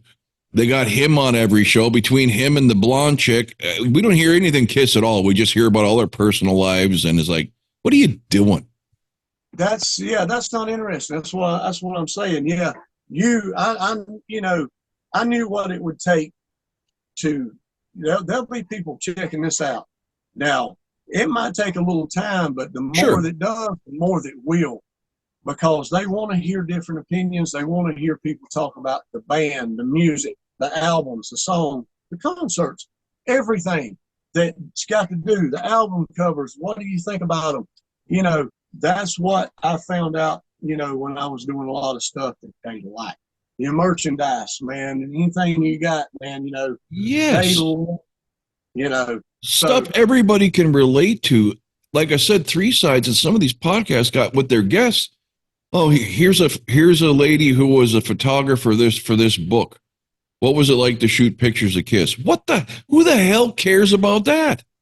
I I mean, don't they know. got into I mean, if you're going to have Bob Ezrin on, if you're going to have, Doc McGee on or something that immediately impacts all Kiss fans, but this Yeah, crap of this person once was backstage while this person was setting up for Kiss, I don't care. I know, man. I'm there with you, dude. I'm with you. It's just some of them have got that way, and I started noticing that, and I just kind of fell off, and I just hung, with ones that were strictly staying with the interesting stuff. Yeah. You just got to have that, man, and you will attract. I'm sorry, but you're going to get the good with the bad because nobody's going to agree with everything you do. But I love that. I love that. I'm not respectful to those people in the comments on both of my channels. As long as they're not coming out and just a personal attack on me as a person. You can attack my opinion and tell me I'm retarded and stupid. Okay, cool. That I'm not going to ban you. I'm not going to brandle you and block you because it hurts my feelings. And then I'll go on podcast and talk about how you enjoy doing it. Funny, then why are all these people saying you're blocking them if you enjoy getting a rise out of people? Exactly. I agree, but I agree. Well, this is awesome. We'll try to make this for sure a once a week thing. I'll get with you on text over the next few days. We'll pick a day and try to stick to it. I just wanted to get this one up and running. This one, a long one's going to take me a while to edit, so I should have it up this weekend. I'll shoot you a text when it's live. You just pick the night or whatever, man, and I'll be good. Cool. All right. Well, thanks again, man. You've been awesome. You have too, and I appreciate you having me, man. All right. Talk soon, man. Yes, sir. Bye.